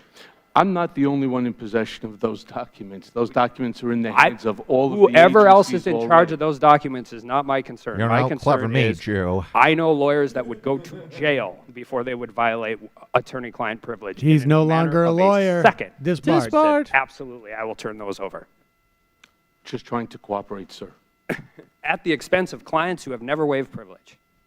They're already in the hands, sir, of all of the agencies. I didn't ask people. What to law take my enforcement determines to do with something and what you determine to do with something, client privilege and attorney trust accounts are about the two most sacred things that you can ever do in your entire career as a lawyer. And by the in way, sir, a the matter of a second. And the tape with Mr. Trump, completely- the reason that it's out there is because Rudy Giuliani waived the privilege. I'm not talking about Rudy Giuliani. I'm talking about you. And I don't know who's on those tapes. Only you know who is on those tapes. There's 100 of them. The other one is also subject to an ongoing. My point is, within a matter of a second, 1 second, you took absolutely no calculation of your role as those clients' counselor, the role that plays in privacy, and in the role that plays in a solemn vow you took when you passed the bar, when you signed onto the bar, until recently were a member of the bar, and you just immediately said, if it helps me out in the today in front of TV, yes, absolutely, Mr. Chairman, you can have that. He said it. And I think that just goes into what we're going to talk about Today, next. for the sharper We image. talk about these indictments on tax fraud and bank fraud as if they are isolated incidents. But they're not isolated incidents of bad judgment. These were intricate, elaborate lies that that needed to be held with constant constant deceptions of banks, businesses, associates, accountants, potentially your family. You received over $2.4 million in personal loans from taxi medallion company 1. And those were loan payments for Let's business read some loans, correct? IMs here. This guy's. No, sir. You weren't receiving those. George hates war. Bush. Sam, where are the boxes of snuff films in your garage? Nick from Manitoba. Hey, Sam, I just want to know if you do a Jimmy Stewart impression. No, that's an old one, I thought. Lastly, can I get a shofar? I just got accepted in my history's master's program at the University of Manitoba. Risk the imagination. MR Beauty. There you go.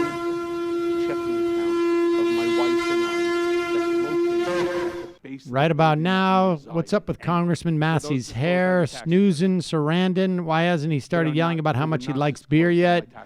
Bad Bunny's Tinder profile. Hey, boys, you a nebbish Jewish podcaster in Brooklyn with strong feelings about Social Security? Swipe right, and let's make a new deal.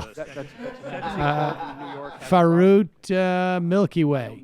I haven't seen the testimony this compelling since Frank Pentageli. Frank Pentangeli. That's good stuff. Omar, like can't that wait poll. to see Fox News spin this Cohen testimony. Yep. Andrea, reminders, seniors in Japan go to jail so they can collect pension payments while not paying rent for a few years. Space Ghost, Cederist. Nobel Prize for Michael Cohen, the world's biggest political prisoner. Soul Rebel. GOP, I yield my time to the Honorable Alex Jones. Mint. I'm pretty sure that when Trump was a young guy with a regular person hair and regular person skin, a witch warned him that if he went to Vietnam, a soldier would end him.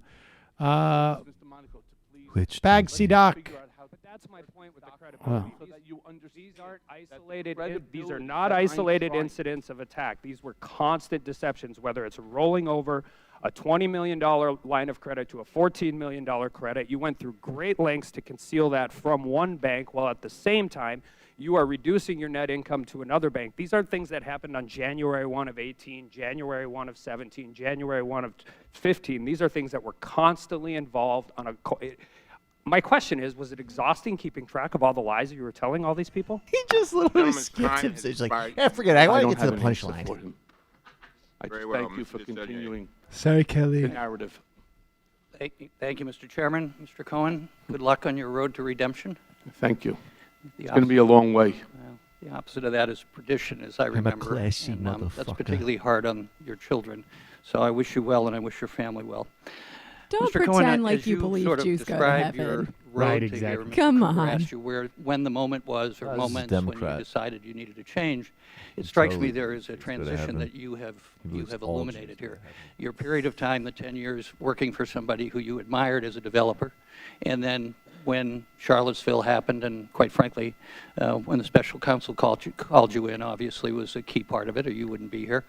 But the in-between part I find really interesting and troubling, at least in terms of appearances and confidence that the American people would have in this institution and democracy, quite frankly.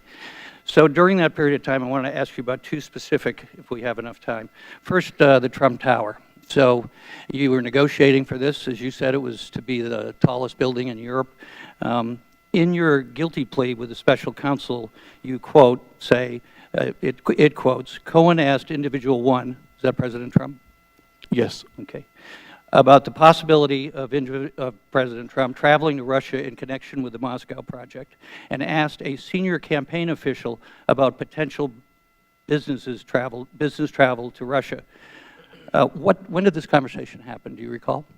Early on in the campaign. And who was the campaign official? Corey Lewandowski. What did you discuss in this meeting?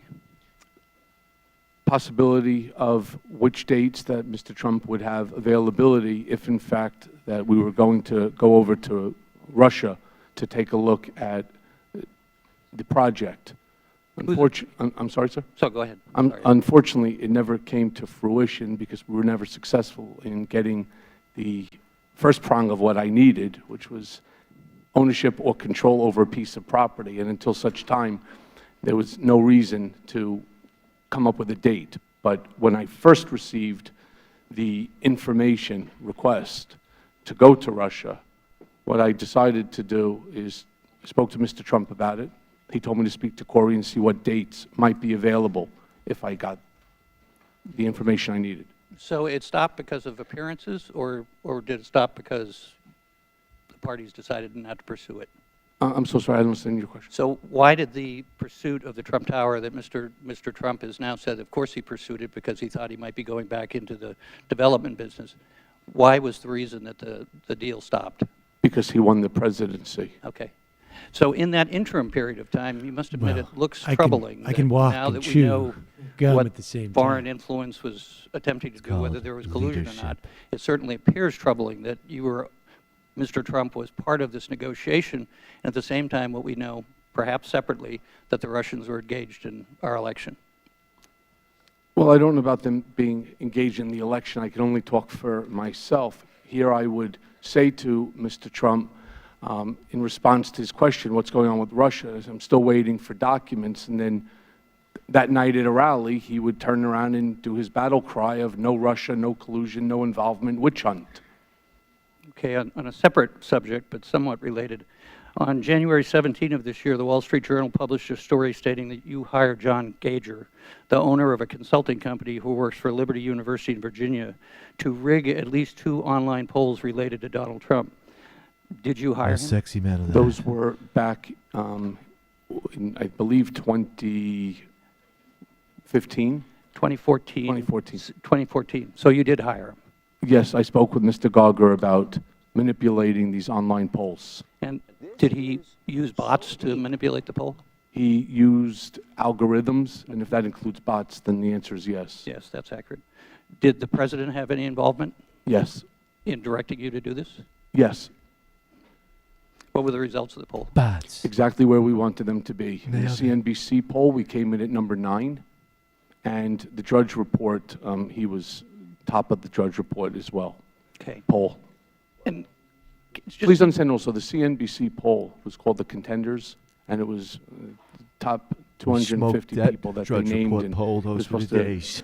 be the top 10 most influential people. Let me just finish with, earlier today, You see that? you Top directed 10. a comment That was the top to 10 my colleagues, influential people. and I'm quoting. Also, so my grades were great. Correct me if I got this wrong. You said the more people who follow Mr. Trump, the more people will be where I am. Is it your expectation that people in the administration will end up where you are? Sadly, if they follow blindly like I have, I think the answer is yes. Thank you. Time has expired. Mr. Stubbe. Wow, I don't seem to Thank be you, Mr. taking Chairman. a break anytime soon. When I ran for Congress, I talked about how Washington was broken. But I certainly did not expect the level of political gamemanship, partisanship, and sheer stagnation of policies that would improve the lives of Americans that I'm witnessing today. It is terribly disappointing to me that this committee and its chairman chose to spend our time in questioning an individual that has zero probative value and zero credibility, instead of spending our limited time focusing on improving the lives of Americans, creating jobs, or streamlining the functioning of our federal government. Those guys Yet here we are, definitely Gavin McInnes taking fan right testimony here. from a convicted liar, and not someone who has just lied to his clients or family or friends, but testimony from an individual who deliberately and premeditatedly lied to this body. He lied to Congress through false statements and written statements. He lied to Congress through his testimony. He then amplified his false statements by releasing and repeating his lies to the public, including the other potential witnesses. Yet now, we on this committee and the American people are expected to believe Mr. Cohen's testimony. I don't know a juror in America that would believe anything Mr. Cohen says given his past actions and lies. Mr. Cohen, you stood before multiple congressional committees before today and raised your right hand and swore an oath to be honest. Is that correct? That is correct. And you lied to those congressional committees. Is that correct? Previously? Correct. Yes, sir. You stated that Trump never directed you to lie to Congress. Is that correct? That's correct. Therefore, you lied to Congress on your own accord and then admitted to lying to Congress, correct? I've already stated my piece on that. I knew what he wanted me to do. I was staying on party line. But he never directed you to lie to Congress? He did not use those words, no. In your evidence that you provided this committee a mere 2 hours before the hearing started, were payments made to you by Mr. Trump, correct? Amongst other things, yes. Yet other than your testimony here today, there is absolutely no proof that those specific payments were for those specific purposes. Is that correct? It's my testimony that the check that I produced as part of this testimony, the $35,000, and then the second check that's signed by Alan Weisselberg and Don Trump Jr., were 2 checks out of the 11 that were meant for the reimbursement of the hush money payment to Stormy Daniels. So in your testimony on page 13, you claim, and I quote, "Mr. Trump directed me to use my own personal funds from a home equity line of credit to avoid any money being tracked back to him that could negatively impact his campaign." Do you have any proof of this direction? Just the payment, sir. So no email? Mr. Trump doesn't have email. So no recording? I do not have recordings, no. No text message? Mr. Trump doesn't text message. So no direction other than your testimony today that that's what the payment was for?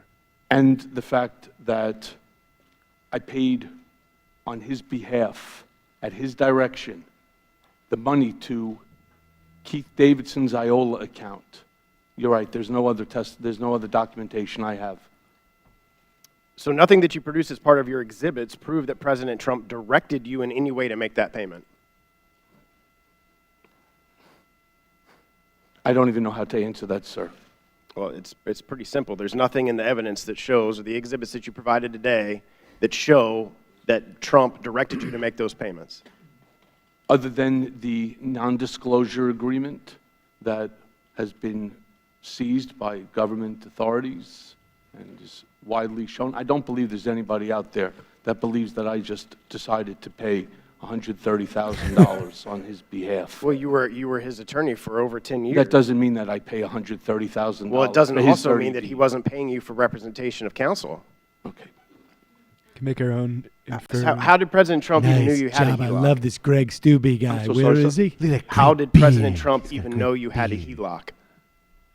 Because we discussed it. Because I told him the same thing, that I didn't want my wife to find out about it.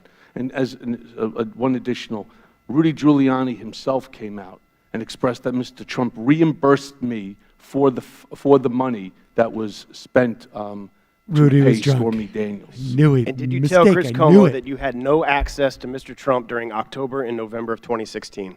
I'm sorry, I don't know what you're referring to. This guy's not going to make the Hannity cut. I would need to see the document.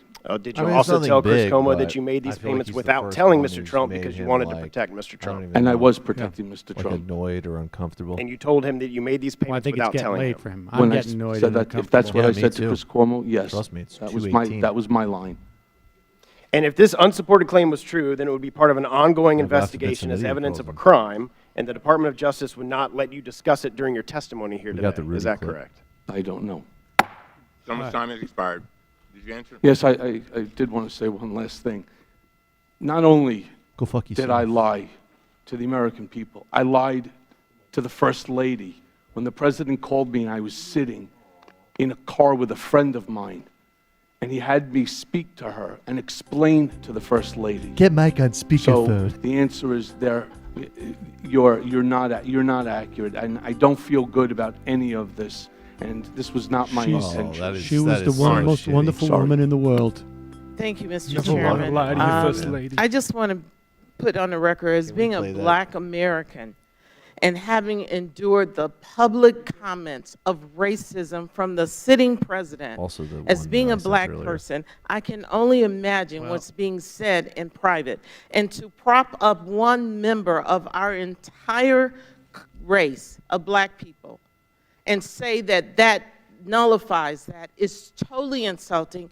And in this environment of expecting a president to be inclusive and to look at his administration speaks volume. So I have some questions. I want to talk to you about this intimidation of witness, Mr. Cohen, you were initially scheduled to testify before the House Oversight Committee on February the 7th, but your legal team delayed your testimony, quoting, ongoing threats against your family from the President and Attorney Giuliani. Is that correct? Yes, ma'am. And then on November 29th, after you admitted that the President's negotiations over a real estate project in Russia continue well through the summer before the 2016 election, President Trump called you, quote, a weak person and accused you of lying. And then on December 16th, after 2018, after you disclosed that it was the President who directed you to arrange hush money payments to Stormy Daniels and Karen McDougal to conceal his extramarital affairs, he called you, the President of the United States, a rat.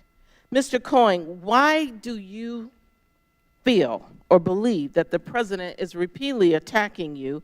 You are stating that you feel intimidated, asking us to protect you, following your cooperation with the law enforcement. When you have access to 60+ million people that follow you on social media, and you have the ability within which to spark some action by individuals that follow him, and from his own words that he can walk down Fifth Avenue, shoot someone, and get away with it. It's never comfortable when the President of the United States... What do you think he can do to you? A lot, and it's not just him. It's those people that follow him in his rhetoric. What is a lot? I don't know. I don't walk with my wife if we go to a restaurant or we go somewhere. I don't walk with my children. I make them go before me because I have fear, and it's the same fear that I had before when he initially decided to drop that tweet in my cell phone. I receive some, and I'm sure you'll understand, I receive some tweets, I receive some Facebook Messenger, all sorts of social media attacks upon me, whether it's the private direct message that I've had to turn over to the Secret Service because they are the most vile, disgusting statements that anyone can ever receive, and when it starts to affect your children, that's when it really affects you. On January 20th, 2019, Mr. Giuliani called your father-in-law, quote, a criminal, and said that he may have ties to organized crime. Mr. Cohen, do you believe that the President, Mr. Giuliani, publicly targeted your father-in-law as an effort to intimidate you? Can you elaborate? Why is your father-in-law being pulled into this? I don't know the answer to that. My father-in-law was in the clothing business, came to this country because they in the 1972-73, the expulsion of Jews from the Ukraine. He came here to this country. He worked hard, and he's now enjoying his retirement. Never in my life did I think that Mr. Trump would do something so disgraceful. And he's attacking him because he knows I care about my family. And to hurt me, he's trying to hurt them. Interestingly enough, my father-in-law's biggest investments happen to be in a Trump property. So it just doesn't make any sense to me. I want to be clear, any efforts to prevent a witness from testifying in front of Congress is against the law. I want to be real clear about that. And as the chairman has said, retaliating against witnesses and threatening their families and members is a textbook mob tactic that does not benefit the President of the United States or this country. And I want to be on the record, this hearing is not about discrediting the President. It's about the oath of office that we take as members of Congress to have checks and balances and to meet the laws and the policies of this country to serve. Thank you, and I yield back. Worked for 30 years at the U.S. Postal Service. All right, let's Lawrence. Let's cut away and do some other stuff. We don't know if we need to. Let's just we'll keep that in the background. The guy looks kind of promising though. This guy. Let's just hear where he's going with this. Asked to come here. Is it correct you were asked to come here? Yes or no? Yes. Yeah, all right. The combined total of the crimes for which you were sentenced would bring a maximum of 70 years. Yes or no? Yes. Yet you are going to prison for 3 years. Yes or no? Yes. The prosecutors of the Southern District of New York say to secure loans, Cohen falsely understated the amount of debt he was carrying and omitted information from his personal financial statements to induce a bank to lend on incomplete information. You told my colleague here today that you did not commit bank fraud. Not parsing different statutes, which I understand could be. I want for clarity. Are you or are you not guilty of making false statements to a financial institution, yes or no? Yes, I pled guilty. You said clearly to Mr. Cloud and Mr. Jordan that the Southern District of New York lawyers were being untruthful in characterizing your desire to work in the administration. Do you say again that the lawyers of the Southern District of New York are being untruthful in making that characterization, yes or no? I'm saying that's not accurate.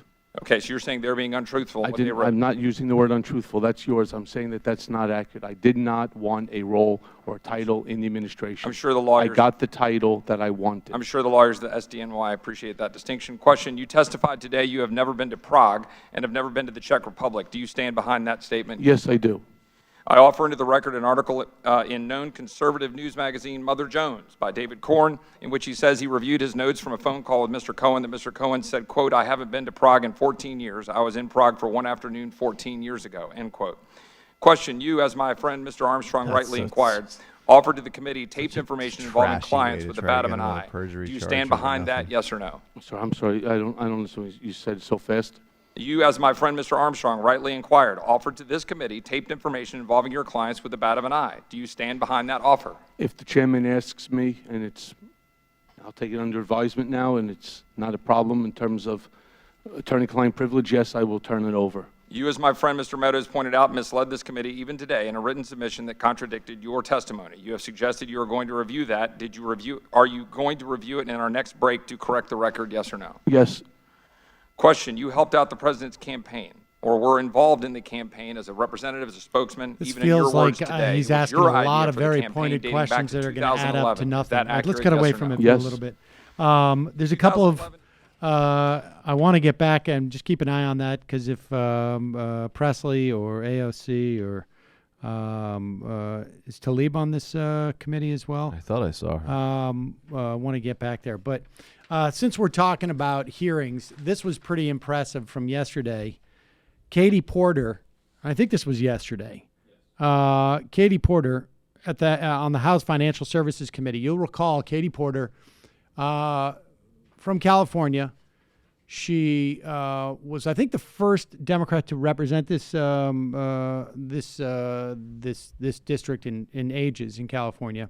A disciple, I guess, if I think you could say, of Elizabeth Warren's. She was one of the bright stars in dealing with mortgage fraud in California. She studied under Elizabeth Warren at Harvard in law school. I think she was a law professor herself. She was at the House Financial Services Committee yesterday, and the CEO of Equifax. You'll recall that Equifax had a major data breach, I guess about a year and a half ago. I've been through this because I try and rent, and I froze my credit, and you have to unfreeze it. You thought, blah, blah. But here she is in basically, she's not just basically holding the CEO to account. I think she has had a material impact on an ongoing court case, it seems to me. But here is that exchange. My question for you is whether you would be willing to share today your Social Security, your birth date, and your address at this public hearing. I would be a bit uncomfortable doing that, Congresswoman. If you'd so oblige me, I'd prefer not to. Okay. Could I ask you why you're unwilling? Well, that's sensitive information. I think it's sensitive information that I like to protect, and I think consumers should protect theirs. If we gave that if that sensitive information were provided at this public hearing, what are you concerned about could happen? I think, like every American Congresswoman, my apologies, Congresswoman, I'd be concerned about identity theft. I'm actually a victim of identity theft. It happened 3 times in the last 10 years to me, twice with my tax returns, and once, as a consumer of someone opening up fraudulent credit accounts in my name. Somehow they got my Social Security number, my date of birth, and my address, and then changed the address and opened up the account. So I think, like all Americans, we're concerned about that. Okay. So my question then is, if you agree that exposing this kind of information like that you have in your credit reports, creates harm, therefore you're unwilling to share it, why are your lawyers arguing in federal court that there was no injury and no harm created by your data breach? Congresswoman, it's really hard for me to comment on what our lawyers sir, are doing. Respectfully, excuse me, but you do employ those lawyers, and they do operate at your direction. They're your counsel, and they are making these arguments in court, arguing on the record. I have the pleadings here from the court case. They are arguing on the record that that this case should be dismissed because there is no injury and no harm created by the disclosure of people's personal credit information. Yet I understand you, as I would, to believe that that the exposure of that information, I asked you if you would give it to the committee, and you understandably said no, would in fact create a harm. So I guess I would ask you to please look carefully at what your lawyers are doing. Yeah, there you go. So this is an ongoing court case where you basically have some tort lawyers who are taking Equifax to court and suing them because of this data breach. And one of the things the lawyers are arguing is there's no harm. And they just got not backed up by not help them very I would much. imagine that's going to be submitted as I would think so. I would imagine that's very tough to maintain if your own CEO disagrees. So this new Democratic healthcare package that Rep. Pramila Jayapal is putting forward is tanking healthcare stocks. Is that right? So it's Great. it's a very good bill. Let's go over as this. As you can see, proof of concept. Let's go over this briefly. This Medicare for All bill that Jayapal has introduced, and not clear yet where that is in the committee process and where it will go. But she is I guess it's really at this point just a proposal, but it is seems to be fairly fleshed out, as it were, in terms of the proposal. It goes further than Sanders' Medicare for All. Now, one thing that's a point of confusion with some people, Medicare right now has copays, right? So it's not free at the point of service. It has copays. They're not huge. Also, Medicare does not cover everything. That's why you have supplemental coverage with Medicare. Medicaid covers a lot more and is free. A lot of people really want a Medicaid for all. But understand that even when Bernie talks about a Medicare for all, it's a different Medicare. It goes a little bit further. This one goes even further. So under Bernie's Medicare for All proposal in the Senate and under Jayapal's proposal in the House, medical care is free at the point of service, and there are no premiums. It is all paid for with taxes. In Jayapal's Medicare for All plan, it would bar employers from offering separate plans that compete with government-run option. It would get rid of Medicare and Medicaid as we know them now, and all of their enrollees would go into this new universal plan. It would allow two healthcare programs to exist that exist now. So they're really four different government-run healthcare plans. Two are involve delivery, two involve insurance. The other two that would remain are the Veterans Affairs Health System, which is a completely government-run system.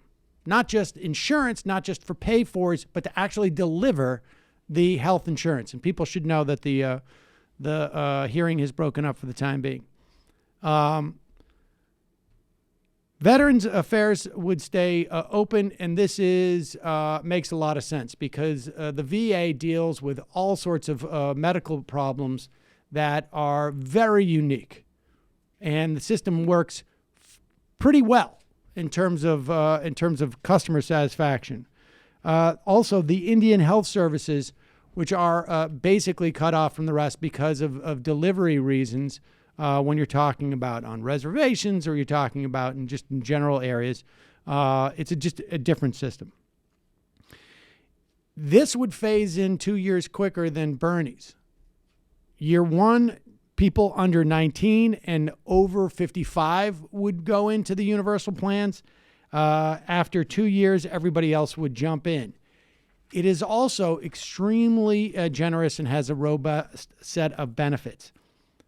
All your hospital visits, all your primary care, all your devices and services, you go get blood work, maternity care, prescription drugs, vision and dental benefits would all be covered. And this is really, this is pretty significant. Long-term care services would be covered. As it is now, under the Medicaid covers 2/3 of people in long-term care. And depending on which state you're in, you need to essentially spend down virtually all of your assets. So you can retain your house for the most part, but after you die, there'll be a lien against it in most states. You can keep your car, but essentially you can only have $2,000 in the bank. So what happens is you go into a nursing home, it's $12,000 a month, depending on where you are again, but that's, I think the average is somewhere around 11. And you spend that down, then your Medicaid kicks in. Essentially what happens is you go into the nursing home, they do an assessment based on all of your assets. And in many instances, they will go back 4 or 5 years to see how you've disposed of those assets. And that will count against the amount of money that you have. So that money needs to come back in some fashion. So it's a difficult process. Some people have long-term health insurance, but that's becoming less available. So this is this also, like I say, dental and vision and mental health. And mental health as well. So this is extremely comprehensive, more aggressive than Bernie's, and good because you basically now have the center of the debate to the left of Bernie's plan. Yep. Which is good. That's great. It's also really important for disabled people to be able to get long-term help in the home because oftentimes Medicare wants them to move out of their homes and move to a facility. Right. Yeah. And we should say, yes, this is also a key here too, is that it doesn't necessarily mean you're in a nursing home, long-term care. It could actually be in your home. And, you know, with the technologies that people have now, it's much easier to keep people in their home and people prefer it, you know, yeah, over and keep time. families together. What else do we got here for sound? So that's pretty exciting stuff. Let's go on. What else do we want to cover here? Because we don't have too much time. Oh, right. Glenn Beck thing's pretty good. This is a bit of a problem, He folks. finally made Listen. it back in the rotation. Listen. We got to be careful, okay? Because sometimes when we go out with all the best of intentions on the left and propose programs that will ostensibly help the planet, help our kids in the future, sometimes we go a little too far. And by helping kids in the future, we want to basically say you're not allowed to have children. Oh, wait, this is the children thing? Is this number? Oh, I'm sorry. This is number 2. Oh, yeah. Well, let's do number 1. This is pretty good. Yeah. This is This is not Glenn Beck. This is our buddy Steve Hilton on Fox News. And here is, I mean, this is pretty upsetting to hear. But more and more, honestly, I don't know whether she's having some kind of nervous breakdown or whether all we're seeing now is the true ugliness and darkness of her ideology being revealed. But her statements lately, I mean, you know, I'm the boss, we're in charge. Now you've got this no child policy. I mean, it's just disturbingly authoritarian. It is. Even fascistic. I mean, it seems to me that she'd be much more comfortable, frankly, in China, where this approach to politics, it fits much better with the brutal authoritarian regime over there. I'm really frightened of the way she's talking. I mean, this isn't the first time that we've heard this kind of very extreme progressive rhetoric. So she wants to, let's tally it up. She wants to get rid of children, airplanes, and cows. And health insurance. So and far. all health. I mean, honestly. So I just want to say that that's really negative. And what I'm going to suggest is that for all of the Fox News, Fox and Friends outnumbered crew, you're going to go to the countryside and do some really hard manual labor and maybe think and get into a more positive headspace. But honestly, though. Maoist AOC. But honestly, I mean, is there anybody who can justify getting rid of children, cows, and airplanes? I mean, I have to side with Fox and Friends. I mean, outnumbered on this. Like, it's wrong. We need to have children. We need to have cows. There's a broad bipartisan consensus. Airplanes. Yeah. We do not need to have cows. Sorry. Well, we may not need to have Wow, cows. look at the vegan getting genocidal about a nice animal. Really? You're going to kill all the That's cows? so weird. Just stop making more of them. Well, we can, but I mean, we're not going to get rid of We're not all going of to them. get rid of them. Well, Did you no. see what they Go did to during the pasture. man out To wipe them off God's earth. Yes. No, we're just going to stop making so many of them because people eat too much goddamn meat. Is there anybody who can defend, though, the policy of getting all the airplanes and crashing them into fields of cows? Who can defend it? What's amazing? I'll tell you. Is there nobody on Outnumbered who's going to go like, "Hey, wait a second, what are you talking about?" No. I mean, I've seen some good YouTube pages where they drop like an axe onto a block of ice from like 250 feet up. I think a plane into a herd of cows would be pretty awesome YouTube viewing. Yeah, that's probably true. I would stick through the ads. All right, we could be in favor. Sounds like a snuff film to me. Oh, now you have my interest. Meanwhile, Glenn Beck has it figured out. And on some level, I mean, the basic premise of what he's talking about, I think, is actually correct. That Democrats, some Democrats, are realizing that it is very important what you propose, even if it's not going to become law, because you're changing the nature of the conversation. You know, people complained about the kids who went in and questioned Dianne Feinstein. And people complained about the video that was cut up that showed that Dianne Feinstein was being a little bit condescending and saying that, look, I've been here for 30 years. I know how this gets done. I have a proposal that I've written up, and this is one that can pass. The one that you're coming in here is pie in the sky. And they were savvy enough to say, like, look, we're not looking for this to pass today because we know that Donald Trump is going to veto it, even if it was to pass.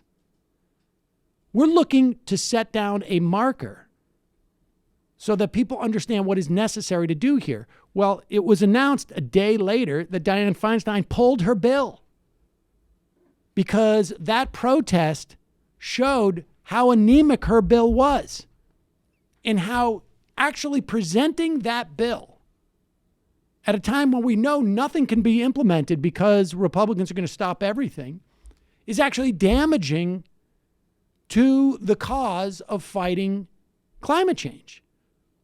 And the inverse of that is pushing the Green New Deal, which it would be great to get 100% of it on day one, but this is going to move the conversation so that the center becomes something far stronger than what Dianne Feinstein's presenting, which is basically negotiating against yourself.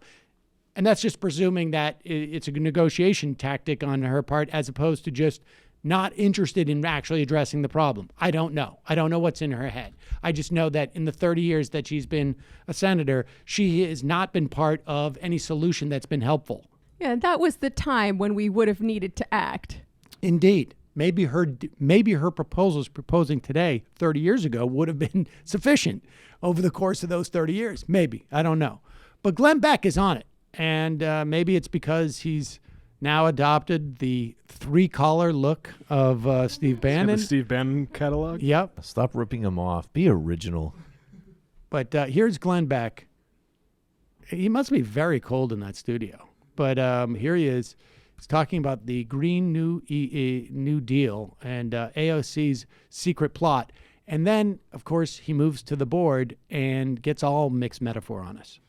We're now talking about a new economy based on greenhouse gases, blah, blah, blah.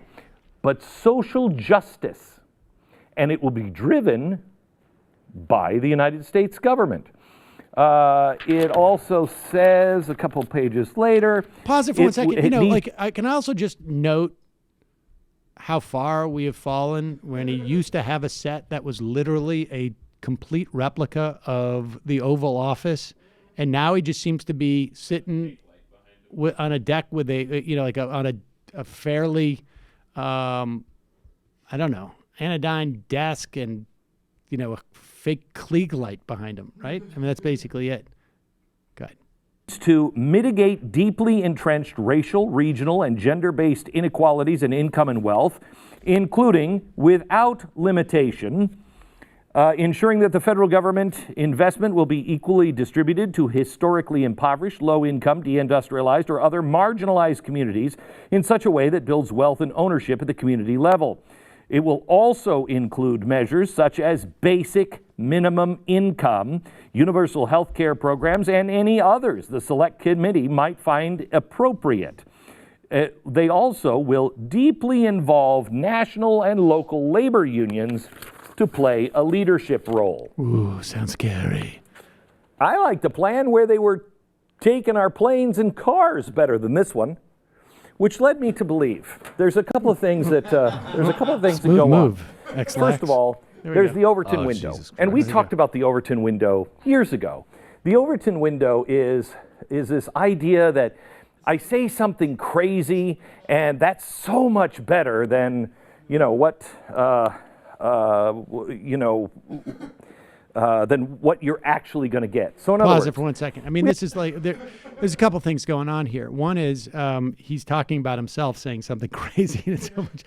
The other is that they don't have the same production crew that they used to have, and so he had to plug in his own mic, and that's why he got distracted. I mean, I can appreciate that. This happens to me all the time around here. Like, I'm having a problem with the computer and blah blah blah. But so here's his Overton window set up. On one end, it's 1790. Which is, as you know, a date. And on the other end is Venezuela, Cuba, which, as you know, are two places. So his Overton window actually travels through space and time simultaneously, but also through the total free market. Hey, he puts that on the left? That's weird. It was so free, you could buy human beings to be laborers. That's at right. This time. That's right. Go ahead. So in other words, we have a total free market in 1790, okay? Total free market. Well, we've moved it to some welfare. Pause it. That's also not true. I don't know. First of all, I don't know what that means. If he doesn't mean there wasn't like taxation or there wasn't postal service, there wasn't a postal service or I mean, I don't know what he means by a total free market. Yeah, he means this imaginary ANCAP paradise that never existed. Right, exactly. Okay. Go ahead. Pretty massive, but some welfare. People on the left are saying, we want to be like Sweden. That's not a communist country. That's not. So let me, if I understand, his Overton window ranges from 1790, and then between 1790 and Sweden is some welfare. Well, it's kind of an Overton window and an Overton timeline. Yeah. Right. Okay. So it's an Overton timeline, and also it seems to be like a map. Socialist country. What this is a country that has a welfare state. It's still capitalist. Saudi Arabia, still a little bit capitalist, but a total planned economy where the government runs the economy. That's the former USSR, that's China, that's Venezuela, that's Cuba. Now, I thought originally that they were taking this Overton window and they were moving it way down here, so then we would go, oh, thank goodness, Sweden is a break. So this confuses me, because he's saying AOC is suggesting we want Venezuela so that we can land on Sweden. Is that what Glenn Beck is saying? That's what he thought. That's what he thought it was, but now he sees the more danger. Moving it way down here, so then we would go, oh, thank goodness, Sweden is a break. I don't think so. I think it's this one. I think it's misdirection. And I think that Ocasio-Cortez is being used. The magician, misdirection. He's doing something back here, but he's causing you to look here at his hand. It's behind the back that matters. Misdirection. He's showing you nonsense. The bullet trains, no cars, the cow farts, showing you nonsense. But back here is the total planned economy. That's the Green New Deal. He's letting her be a circus. Who is this that's sitting back? Wait. This is so confusing to me. I thought the bullet trains, no cars, planes, cow farts was the Green New Deal. Don't you need total planned economy? No. Total planned economy is the new Green New Deal. But whoever the misdirection magician is, he's saying that he's using AOC with the nonsense, but she's actually the Green New Deal, right? Like, I don't understand, like, which hand she's in. She's in both hands at the same time. That's how dangerous she is. Oh, my God. And nothing that she's proposed so far is any more radical than what they have in Sweden. Well, but the bottom line is that you're still stuck on the Overton window. You're thinking about Saudi Arabia. Right. No, excuse me. She's thinking about Venezuela. I'm thinking about Saudi Arabia, except Iran, because I'm Shia. I should have said that. Here is the total planned economy. That's the Green New Deal. He's letting her be a circus. Who's he? Who is this? Yes. George that's Soros. Sitting back saying, don't worry about it. Let her, she'll collapse on her own weight. She's a joke. What? She's a joke. We'll get it done, and we'll use her to pull it off. What? Wait. Ta-da. Now I know what everybody's saying. Like, wait, who's he? Who's the he? That is, we don't know. We don't know. The hypnotist? But the hypnotist or the magician is using AOC. So this is the thing. This is David Blaine. This is, you know that the first they laugh at you, that whole thing, right? What the conservatives do is when they realize they're not going to make AOC unlikable, they now are going to make her being a puppet. She is now the victim. That's where he's trying to go with this. She's being used. She doesn't realize it. And it's much easier for the right to buy into the idea of like, oh, well, okay, yeah, right. She's not as unlikable as we thought she is, but she's a woman, so she's clearly being directed by some evil force.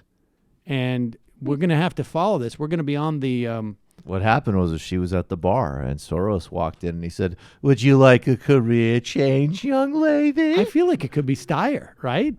Isn't it Steyer now? Is the new Steyer. Soros? He came up in the hearings this morning. Multiple times. Steyer, who just literally burns through his bank account, like essentially just doing stuff that's already like totally oversaturated on MSNBC. Just like, hey, just to remind everybody, the main programming block is true. I'm glad I spent $40 million on that. I know it. We did discuss in the endorsement meeting of the DSA that we are going to support her as a Trojan horse for turning this country into the United States of Venezuela. There we go. We need to build the bridge, right? Exactly. It's a transitional program. No, I mean literally a bridge from Venezuela to here so that we can just walk there. I mean, that part's a secret still, so... That's the magic part. That's where the magic comes in. There is a report that from October of 2014, mind you, this is under the Obama administration, to July of 2018, Health and Human Services Office of Refugee Resettlement received 4,500 complaints, and the DOJ 1,300 of allegations of sexual abuse by unaccompanied minors. Now, understand that the number of unaccompanied minors went up dramatically in 2017, 2018 because of the Trump administration basically deeming any kids that they then separated from the parents as unaccompanied minors.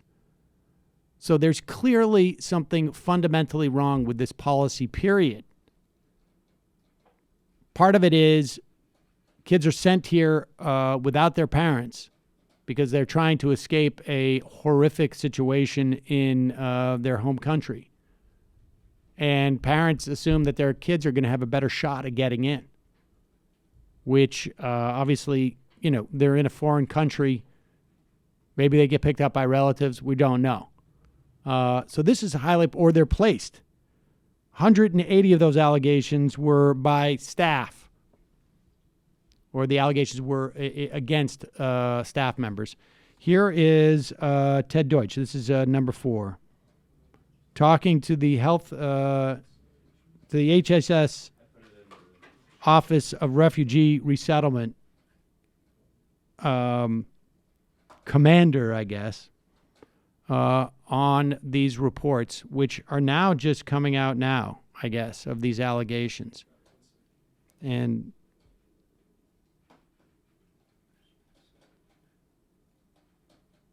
here we go.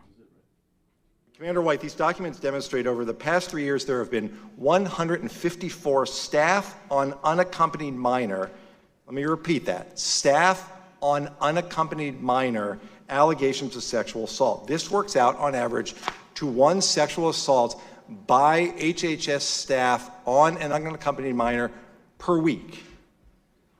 These documents tell us that there was a problem with adults, employees of HHS, sexually abusing children. When you carried out the zero tolerance policy, for you and Mr. Lloyd, when you carried out the policy, you knew that putting thousands of kids into a situation where they were at risk of sexual abuse was going to be the result. Did you discuss this issue before going forward? Did you discuss the threat of sexual abuse to these kids among each other? Were there discussions with staff? Representative, let me first correct an error. Those are not HHS staff in any of those allegations. That statement is false. Those are sir. Those are not HHS. You are speaking of allegations of sexual abuse against members of my team. I'm going to reclaim my time, Commander White. I don't have a lot of time. And you know what I've seen? You know what I've seen in these reports that were delivered to us, buried in stacks of documents, this thick, without any notation? I saw thousands of cases of sexual abuse, if not by HHS staff, then by the people that HHS staff oversees.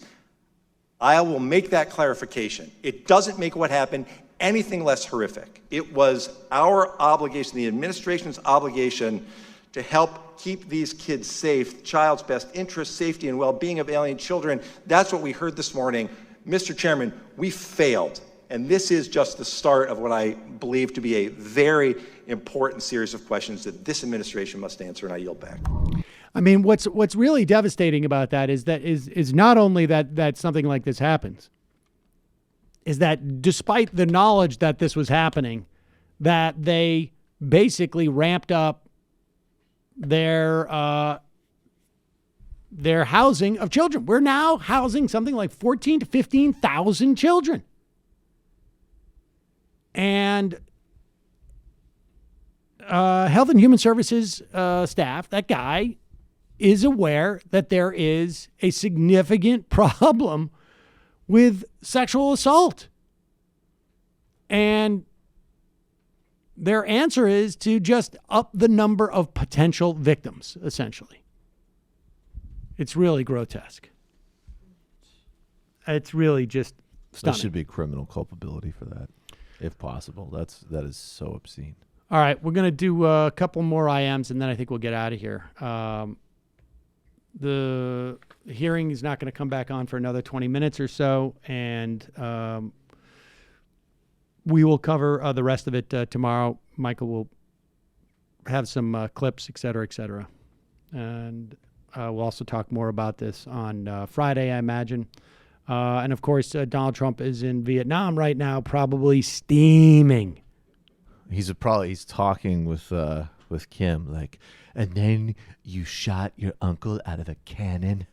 So unfair. Bravo-matic, I thought it noteworthy that not a single Republican challenged Cohen's statement that Trump said Trump Jr. has the worst judgment of any person he's known. That's yeah, true. No one has your back. California Uberales, Michael Brooks, are you aware of individual one Sam Seder abusing his powers? The Far Left podcast disseminate liberal MSNBC talking points as directed by Chris Hayes. So you know he was a fucking sellout, but you didn't say he was a fucking sellout? I'm confused. The lone seal pup. Is all of this hearing completely impromptu?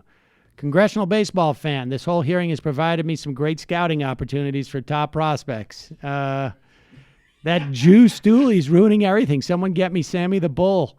Donnie's teacher. Donald Trump was an A student who only gave the best answers on tests.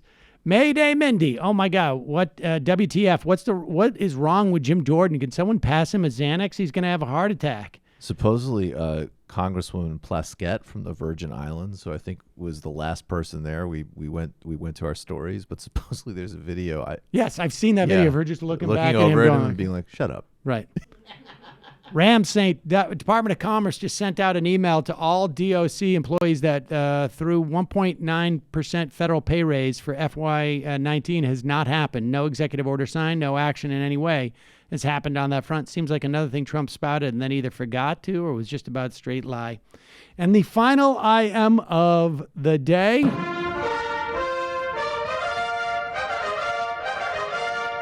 Has Matt Gaetz, this is by J.J. Cole, has Matt Gaetz been sworn in as the official White House fixer yet? See you tomorrow. It might take all the strength I got to get to where I want, but I know somehow I'm gonna get there. I wasn't looking when I just got caught between the truth and the lie bar, but finding out won't make me feel any better. Yeah, I know the clock is ticking, but the meds are gonna kick in, and my pilot light shining bright. I guess somewhere the choice was made for the option where you don't get paid, for the road that bends before it finally breaks you. I guess somehow I lost my drive